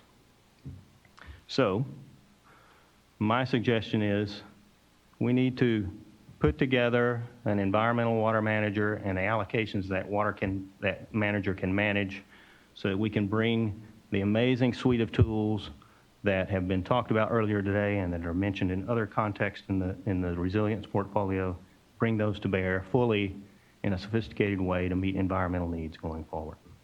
Thank you. All right, so big idea. I guess I'll go. So 10 years ago, when I was working for the Tuolumne River Trust, working with folks like Bill Lyons on floodplain restoration projects, multi-benefit, phenomenal stuff. I went to a meeting at the Modesto Irrigation District. It was the first meeting to pursue a settlement agreement on the water quality control plan update, in-stream flows. And here we still are. And I think the settlement process and the whole process and then the balancing component of that is so focused on deciding who wins and who loses, picking winners and losers, or who shares what amount of pain. The governor said, we need to move past the binaries, the old binaries. And it's a soundbite, but I think we need to make sure it's not just a soundbite. We need to embrace that in the portfolio approach and in implementation of the portfolio. On the water quality agreements, I think a negotiated deal between flow and non-flow measures is sort of a binary approach. It's really both and. The question is how much and what's really needed, and how do we get to the ecosystem and water supply and management objectives that we want to get to. How do we need to work the problem. And I'm a big believer in our ability to be ingenious and creative, especially in California.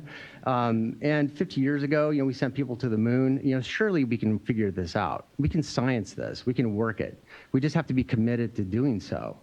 And I'm not convinced a political arena maybe is the best arena to do that in. We have a host of modern and innovative water solutions out there. Like sites offstream water storage could be seen perhaps as a modern approach. I've seen sites on a water planning map from the 1970s. And so I don't know if it's modern, but it's certainly something that should be looked at and considered. I just wouldn't say that it's an innovative or modern approach. What we do have, though, in the 21st century is a lot more tools in the toolboxes and technologies and innovative approaches. They're not all new widgety stuff like the work you're doing at TU or Regina Hirsch at Watershed Progressive.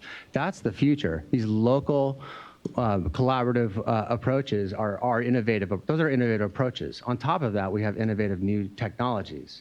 Some of them are market ready. Some of them are still emerging. But I think that we really need to leverage those kinds of approaches and technologies to figure out how we can meet our water needs while protecting watersheds and ecosystems at the same time.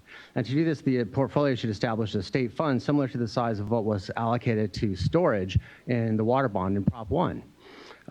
This could be funded, or it could be funded through other funding sources for the state revolving loan fund or a public benefits charge, perhaps.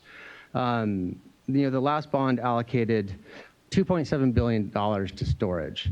And the California Water Commission used 75% of that for a handful of last century surface storage projects in a state that already has 1,400 dams and reservoirs.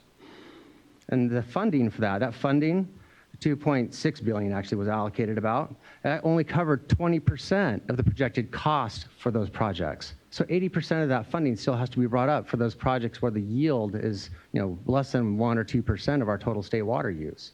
So if there is another water bond, it should really, shouldn't throw good money after bad, and should focus on leveraging and scaling up more modern and innovative approaches that actually benefit the entire state and its public trust resources. So I'll go with that. Thanks. Great. We have some limited time for questions here. While we have some quick questions, panelists, I want you guys to be thinking each of 3 action words. So it's going to be, to finish up the panel here, it's going to be a 3-word response from each of you. 3 action words that describe actions that we can take today to get ready for that next drought. So you'll have some time while you think about it, while we get some questions from the audience. All right. So you got a little more time than the last panel. I just kind of put it on them. All right. Again, we're looking for questions from for the panelists. Okay. And as a reminder, please feel free to submit emails to my email online. We got to do it pretty quick if we're going to get to it, though, just so you know. Thank you. I had a question for Maurice Hall about Sites Reservoir, and how would you deal with the temperature issues? The reservoir will warm water. So it's difficult to answer that in a short session, but there are water uses that are not temperature dependent or don't have sensitivity to temperature. And so I think should sites be built, which I'm not answering, there should be a focus on how to manage that reservoir so that the water uses that don't depend on temperature are able to access the appropriate water sources, like Shasta Reservoir, for instance, where cool water is stored, and that warmer water be used for water uses that aren't sensitive to temperature. Great. Any other questions or questions online? It's a question for Mr. Wesselman. What are some of the modern sources that you see that can provide the 2.5 million acre feet that our California population growth is going to require over the next 20 years? Well, I don't know that we have to assume the growth. When I was working at the Tuolumne River Trust, the SFPUC was projecting an increase in demand, like your classic, oh, we're going to have this much increase in demand because of this increased population. And we ended up working with them to do an analysis that found that to look deeper into those projections and found that they were actually not as high as they were originally thinking. And we avoided litigation over increased diversions from the Tuolumne by adjusting those and then meeting up any perceived new increase in demand with local supply alternatives. So there's a whole bunch of them. We heard from Paul about water reuse. The 1.5 million acre feet of water, that's a lot. And this is an existing technology, but water use efficiency in the ag sector, the SWEEP program at CDFA, there's phenomenal potential. They've tracked the numbers for irrigated lands and the efficiency from the investments. If you project that out, if it did work in a linear fashion, you could scale that program up dramatically to reduce water use. You obviously have to look at groundwater recharge in that context as well and do it strategically. But on the technology side, we talked to like 150 companies out there. It's nutty. There's all kinds of really cool stuff on utility operations, management, operation of floodgates, and water measurement and monitoring systems out there using the IoT. And it's phenomenal what the potential is. And irrigation systems on the ag side, as well as urban landscapes, new sprinkler systems out there, and the automation. It's and the ability to control it, and weather-based controllers. And the list goes on and on and on. But yeah, so I'll stop there. All right, thank you so much. Let's give a round of applause to our panel number 2, Ecosystem Needs and Environmental Action. My apologies, I forgot about the 3 action words. So let's go ahead and get that started. Thank you. I don't know how strict you're going to be, but keep the focus, be creative, gauge.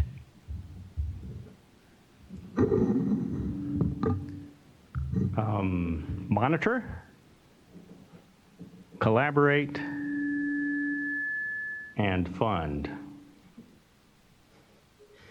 Oh, I should have had fund on my list. Innovate, audacity, audacious, and laugh. Gotta have fun. Life is short. Awesome. Now let's give that a round of applause. Thank you so much, guys. We're going to move on to our 3rd panel, which is legal uncertainties and planning challenges.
All right, so for panel 3, we have legal uncertainties and planning challenges. We have 3 panelists here with us today. Ellen Hannock, Director of the Public Policy Center. Nell Green-Nyland, Senior Research Fellow with the Wheeler Water Institute. And David Rose, attorney here at the State Water Resources Control Board. This panel will run a little slightly differently. We had 5 questions that the panel came up with at their pre-planning call. And rather than have all the panelists answer all 5 questions, they've decided to each take 1 or 2 questions and answer that. So that is how we're going to roll here. I don't think we have PowerPoints necessarily for every panelist, but we do have one panelist that's going to have a few slides. Oh, 2 of you do. Okay, great. So again, our timekeeper in the back, she'll be holding up a little sign when you have a minute to go. And then we'll be asking questions of the panel at the end after all the presentations are done.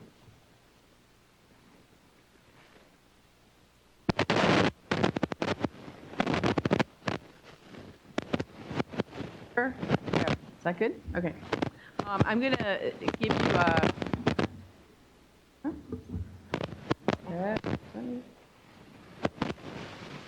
Just go. Okay.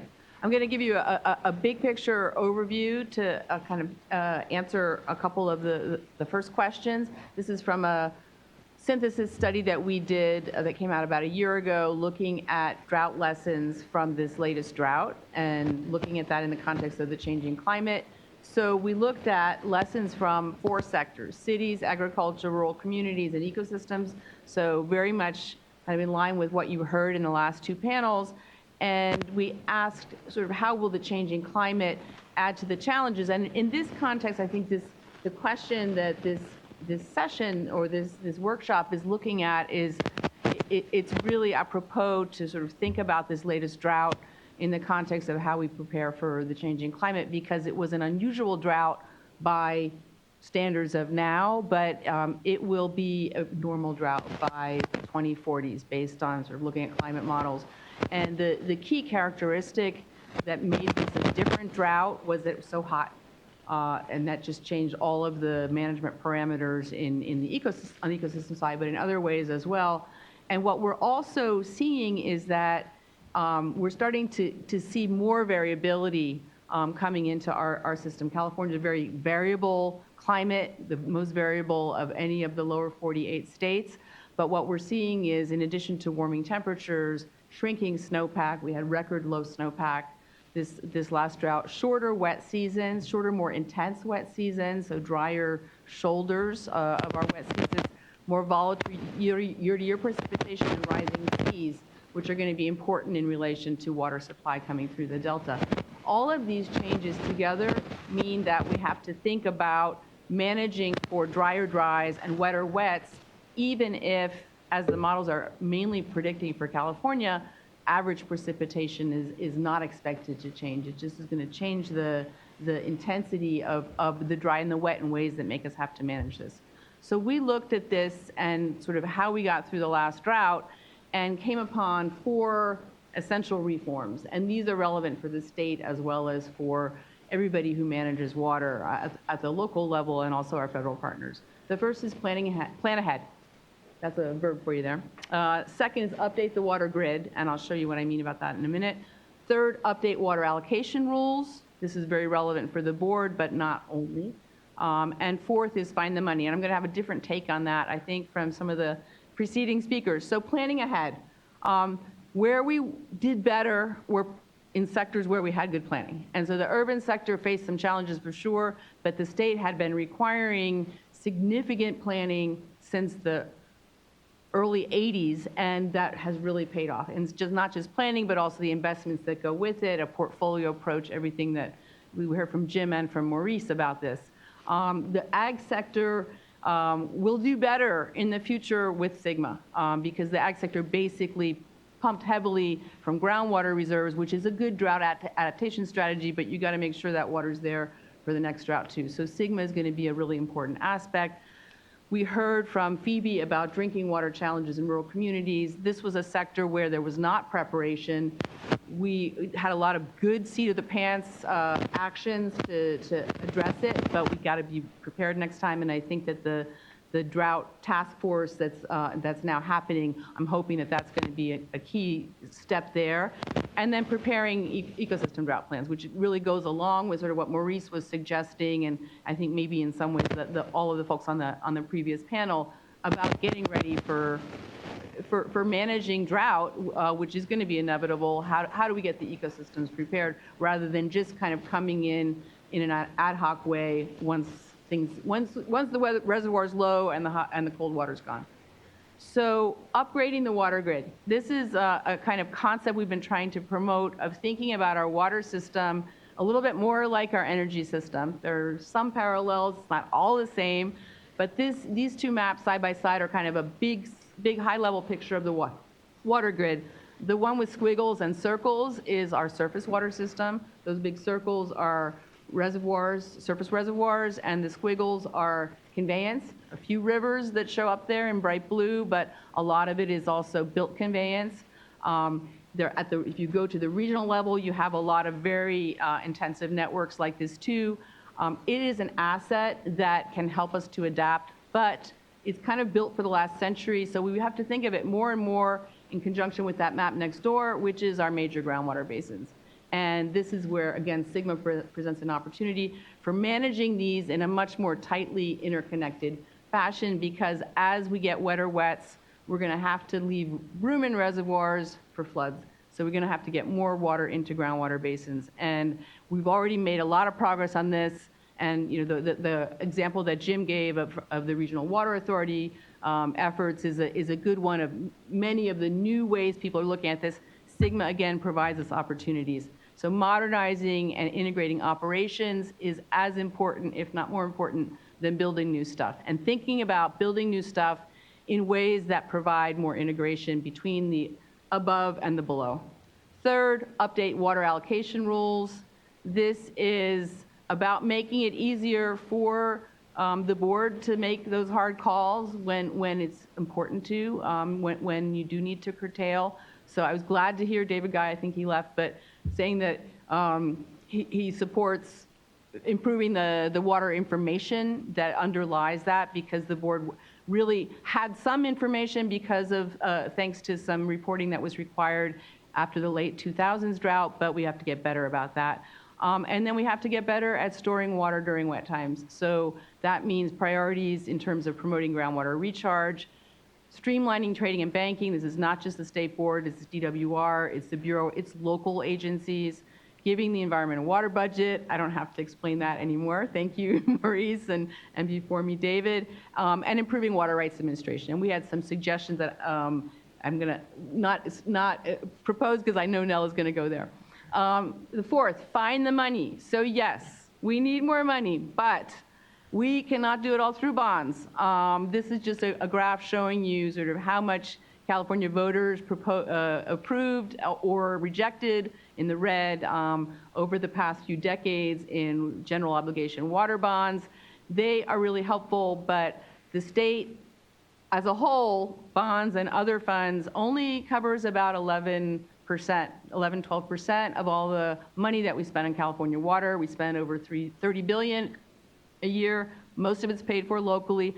That is going to have to continue. And I think where we have to make tough calls is in the next bond, where are the cases where we really need those incentives, or we need to fill gaps because there is not a ratepayer pace. These are sort of some of the areas that we call fiscal orphans for rural communities, flood protection, ecosystems, and then I would say the sort of nudging kind of stuff, incentives and nudging, where the state can be very helpful, for example, in helping folks do their groundwater planning, because that's a new function. Even though they have fee authority, it's hard to do all that when you're just getting going. State bonds can help, but they can't do it all. And I think I'm gonna just go to the rainbow. There you go. Thank you.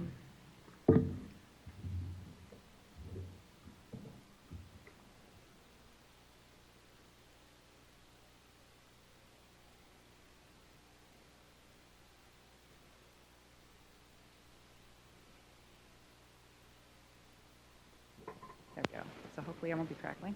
Uh-oh. Oh, boy.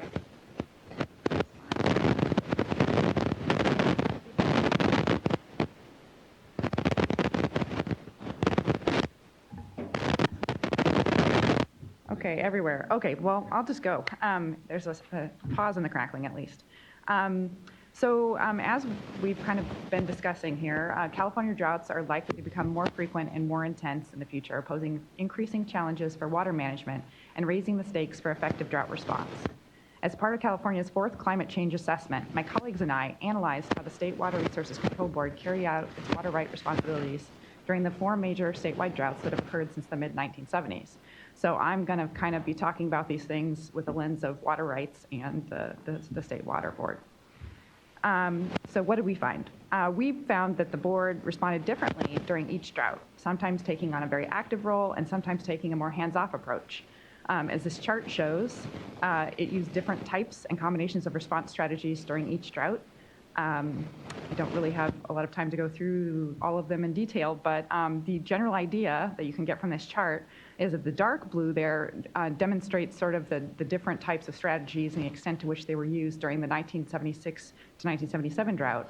And then the palest blue, which is basically like a big circle, represents all the different types of strategies that the board used during the recent drought. So it was the most active during those 2 droughts, I would say, overall, and it used a lot of different strategies, or tried a lot of different strategies during the recent drought.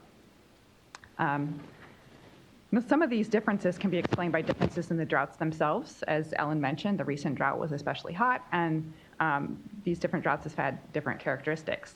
But we also found, and I think has been sort of conveyed today, that the board, like other water managers or water agencies and entities that deal with water management, often needed to rapidly improvise its drought response strategies in the midst of drought crises. So this reliance on in-drought improvisation has meant that the board's drought responses were sometimes less timely, less effective, and less well received than they could have been. So if the overall goal is for California's water supplies to be allocated among different human and environmental uses transparently, efficiently, and predictably, and in accordance with the priorities that are established by state and federal law, then this might not be the best way to do it. So while some in-drought improvisation and innovation is always going to be necessary and pretty important, the State Water Board can and should do its best to prepare for future droughts. If I go backwards, where's the... Oh. There, I got it. Although I went, yeah, okay. Sorry about that. So our core recommendation is for the board to develop a contingency-based framework to support more timely and effective drought decision-making. The idea is to proactively think through what actions would be appropriate under different drought and dry year scenarios and create a toolbox of well-thought-out drought response strategies that are organized within a broader framework that helps guide consideration of whether, when, and how to implement each one. So in addition, we're recommending that the board take a number of complementary actions that kind of feed into that contingency-based framework and help improve it over time. These include making key policy decisions in advance of droughts, strategically improving the information that informs drought decisions, maximizing learning from droughts, and prioritizing water rights enforcement between droughts. So I'll talk about a few of these in more detail. So first, building a contingency-based framework. So this will involve building a framework to help support drought decision-making will involve a number of interrelated tasks and considerations, which there's a bunch of them here, and I don't really have time to go into them. But the basic idea is that you try to understand what the contexts are for the decisions, sort of establish objectives and measures. What are you trying to accomplish? What types of actions are going to help you accomplish those goals? And then triggers. When should you be considering taking certain actions? Also, how are you going to take those actions? How are you going to decide which actions to take, processes and procedures?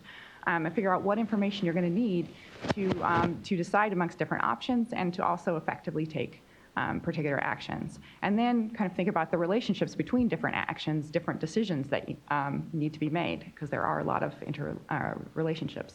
And then also build in ways to have learning and adjustment over time. Let's see here.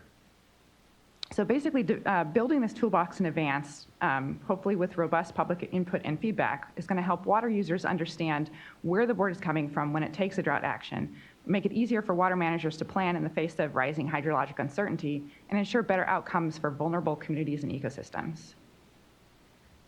This brings me to our second recommendation. So a drought decision support framework should reflect the water management priorities that are set out in state and federal law to help the board target its drought responses appropriately.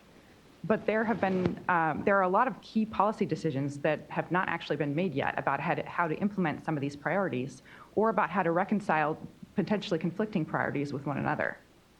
So for example, one of the most important roles the board can play during a drought, which has already been alluded to or directly mentioned several times today, is providing the information and oversight needed to ensure that water users exercise their water rights appropriately.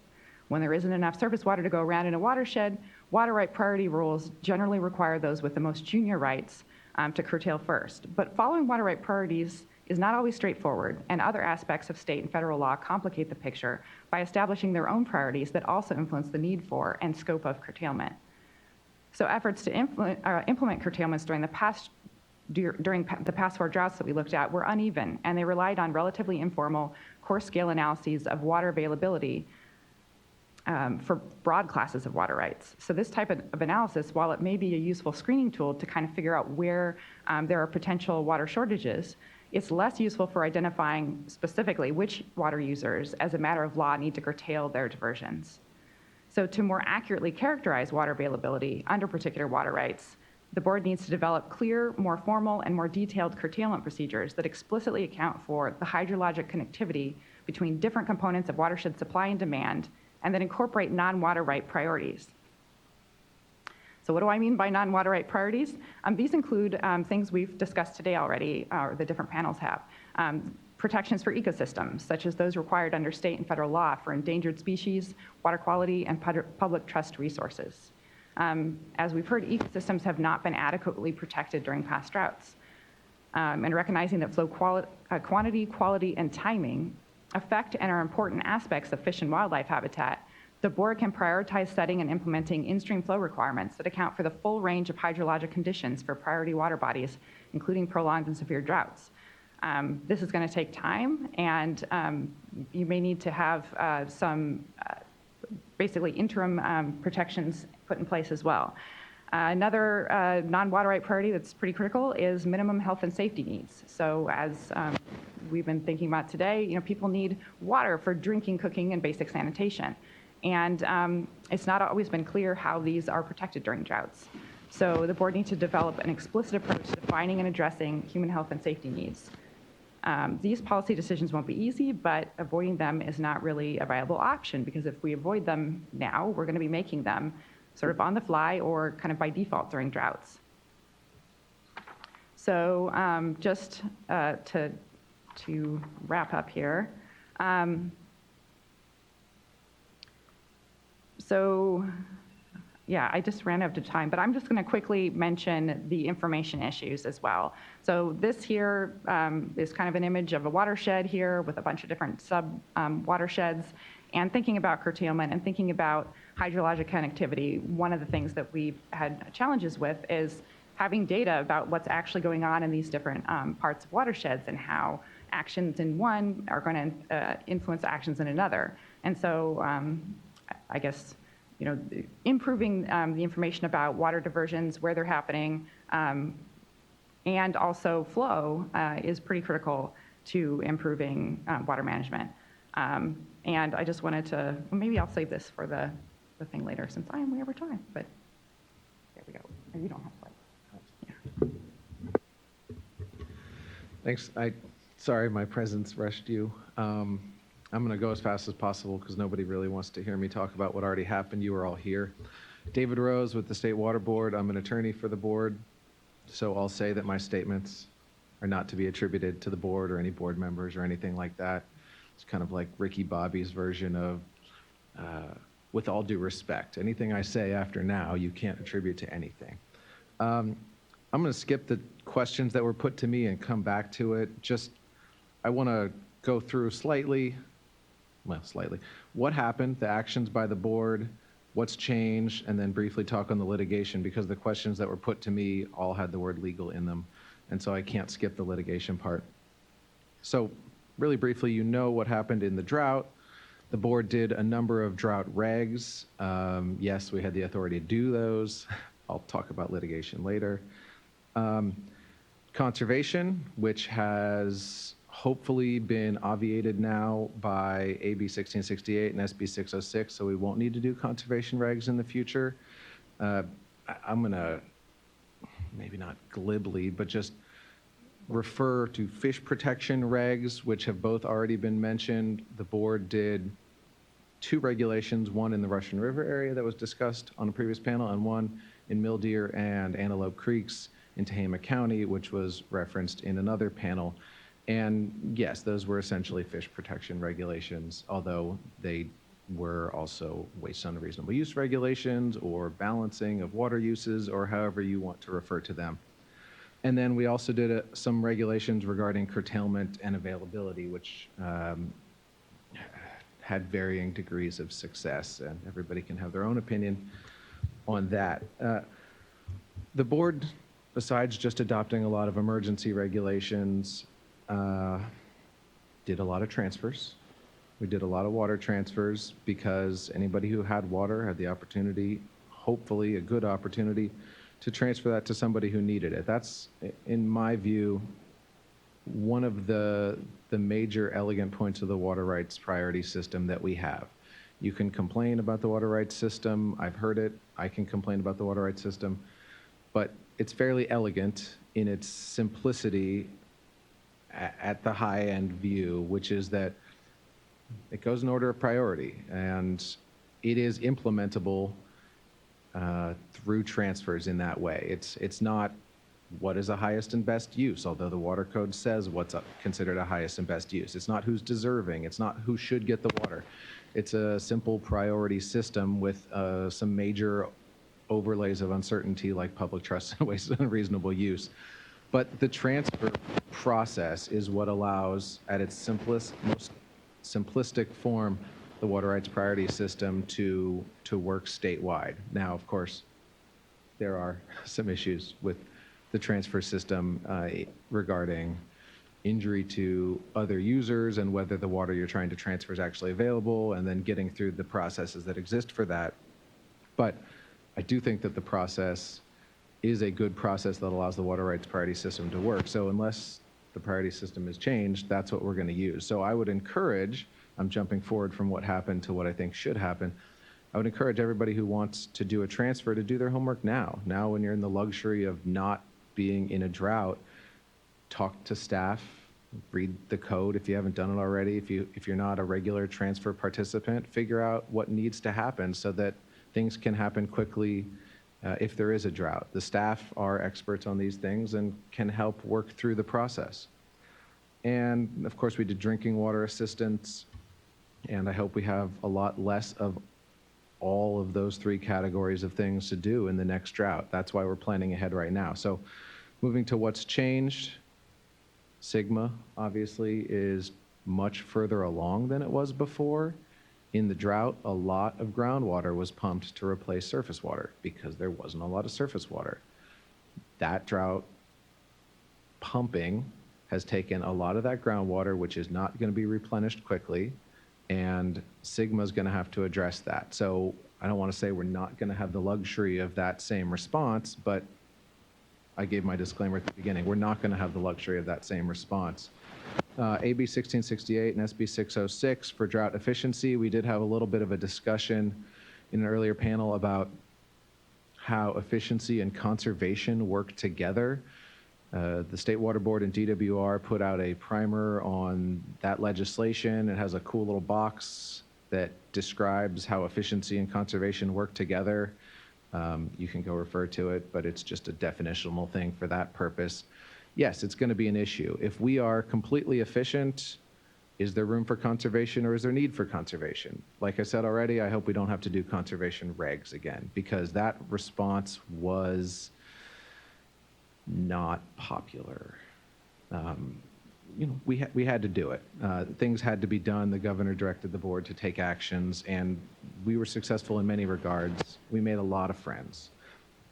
Another difference is the board composition. Only the board members can tell you what that difference will mean, but Felicia was a very good steward of political view, managing political views from a agency perspective in the drought.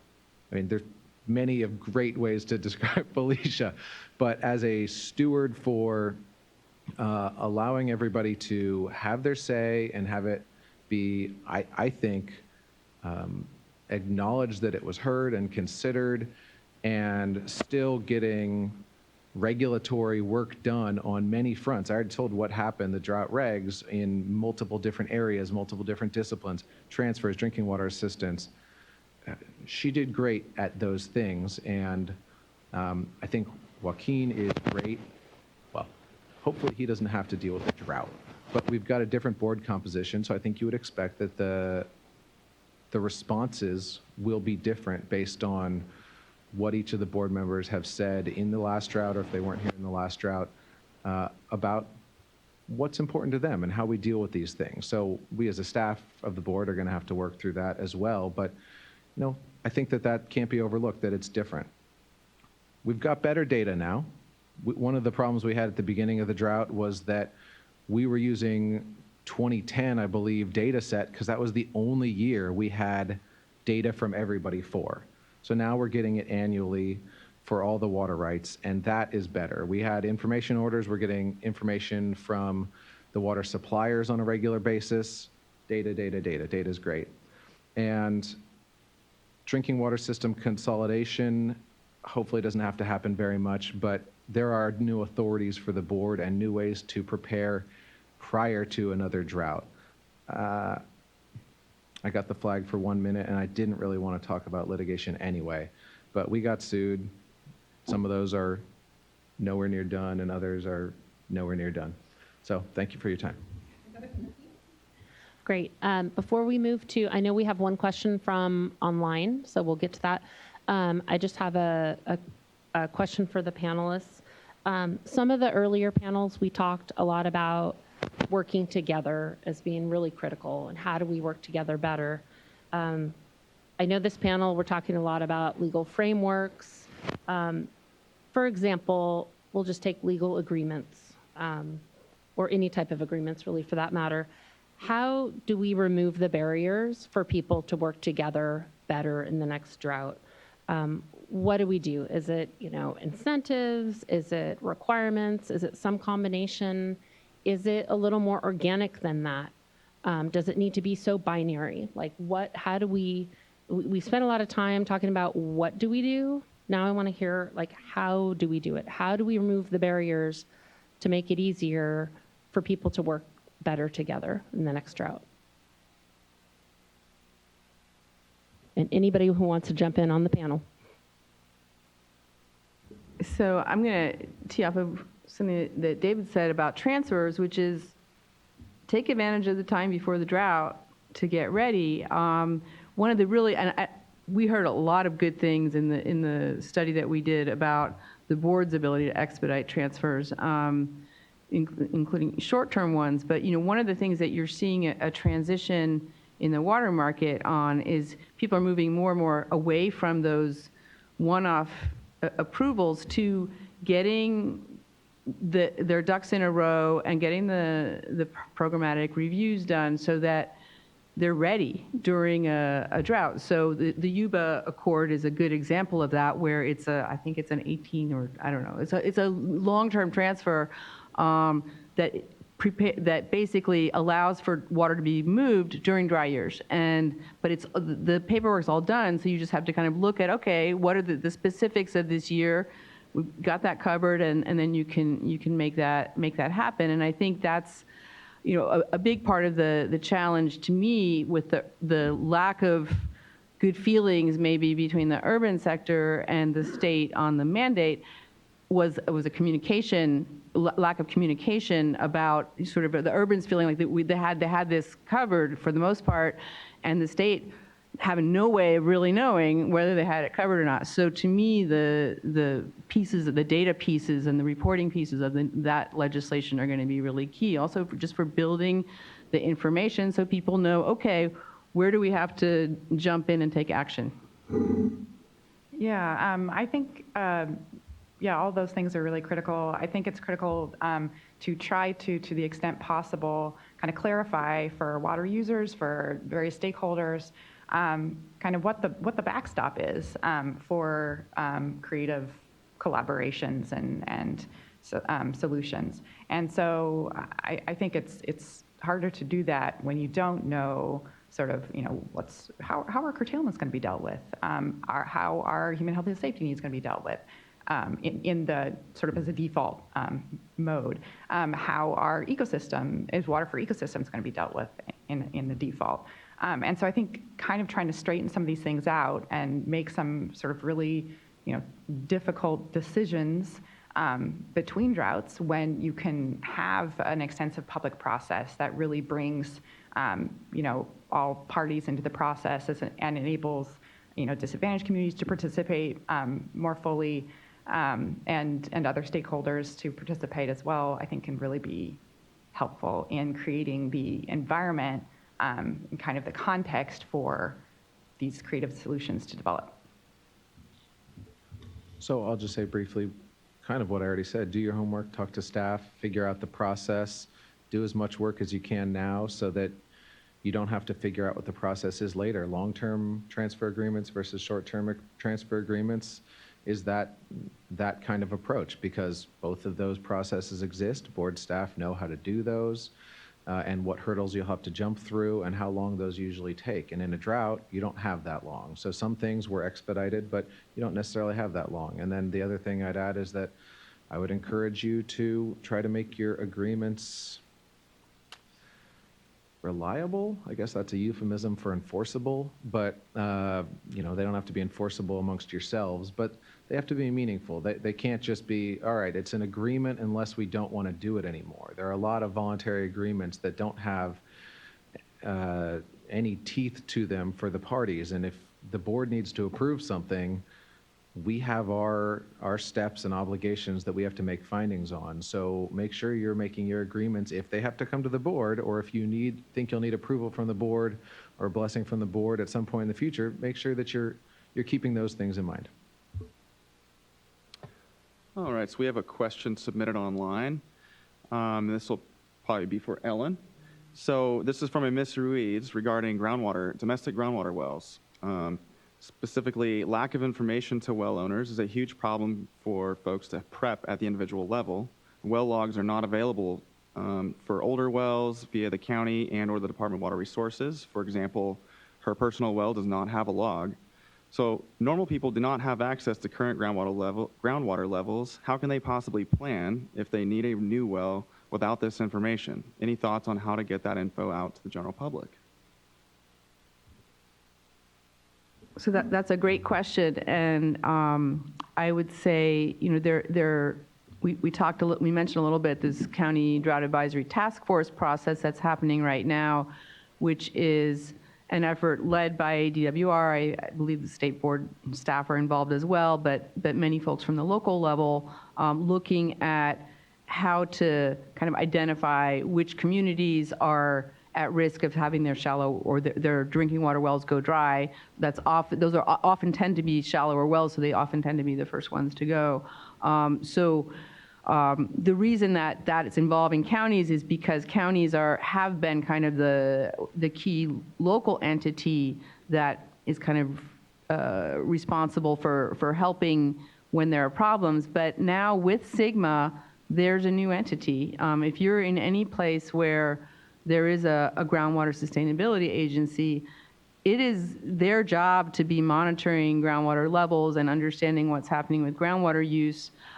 If you're a small well user, you might not be subject to the regulations that are going to be applied to folks that use more water, but it's good to find out what's going on, what their plans are, because they should also be planning for mitigating impacts from large amounts of pumping during a drought on small well users. All right, great, thank you. So we have time for either one long question or two short questions from the audience here.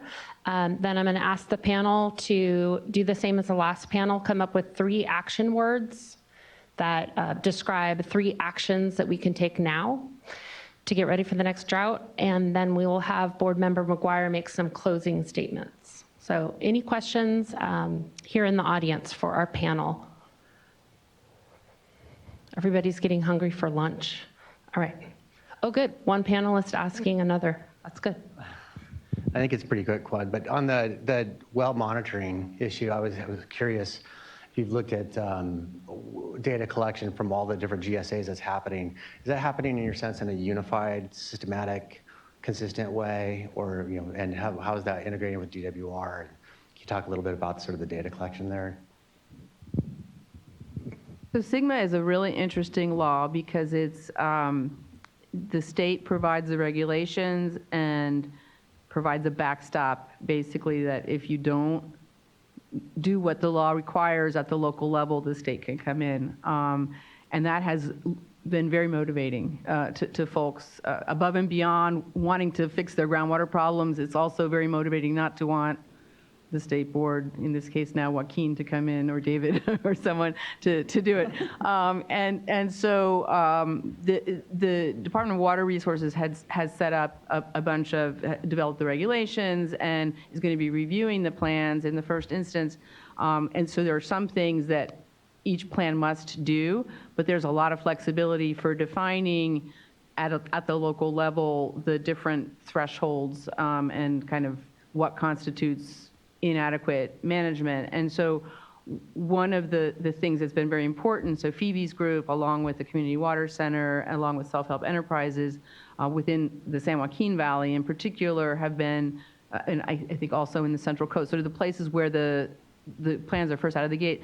They've been working together with, I think, EDF and some of the other more sort of environmental NGOs have been, in some cases, participating in this work too, reviewing and kind of looking to both get more community participation in the planning process, but then also reviewing these plans to see, okay, are they worrying about the kinds of things that they have to, which include causing shortages and having well levels go down. So, we're going to be seeing how it works out, and I fully expect there to be some warts in the first plans, but it's been a way better process than I think a lot of people feared in 2014 when the law was signed.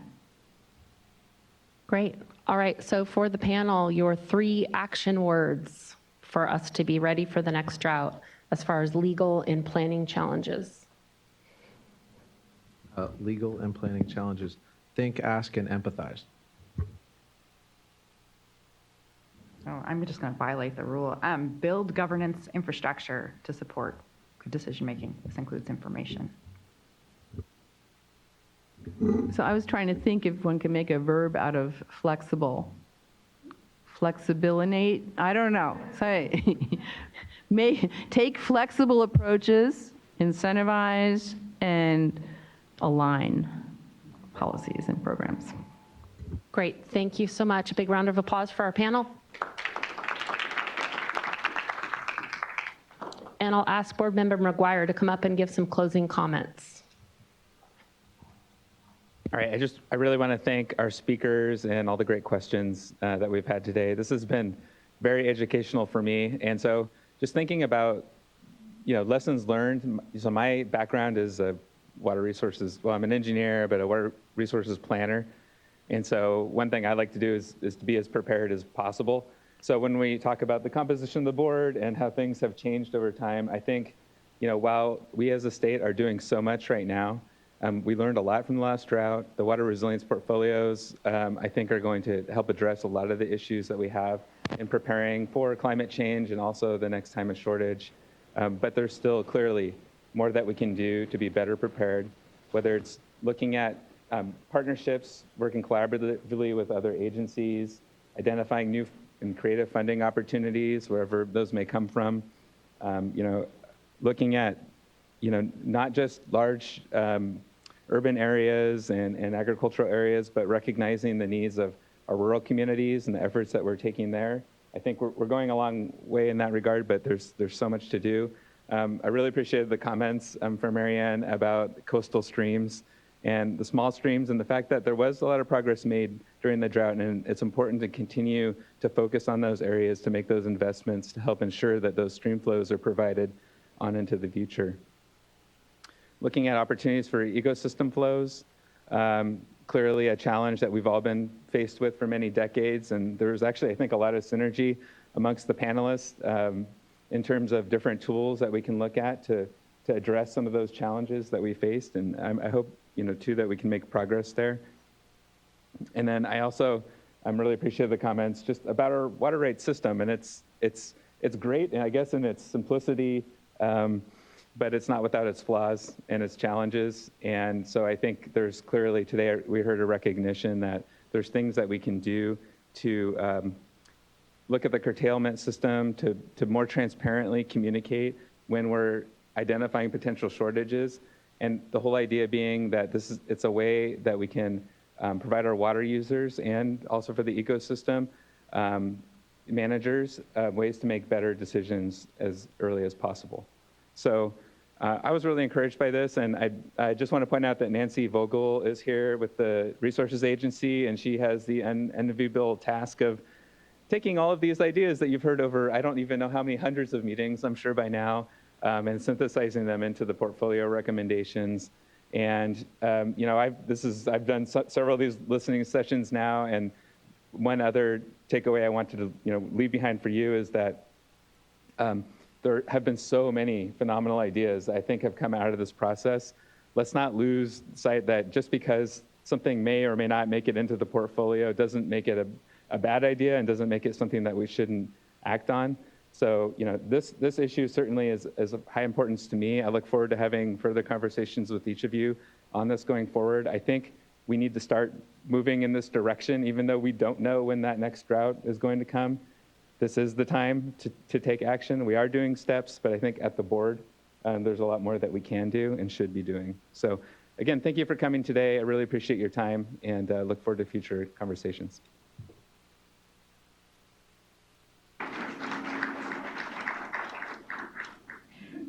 Great, so that concludes our drought workshop. Thank you everybody in person, everybody online. And as a reminder, if you have ideas on the water resilience portfolio, email them to input@waterresilience.ca.gov. Thank you.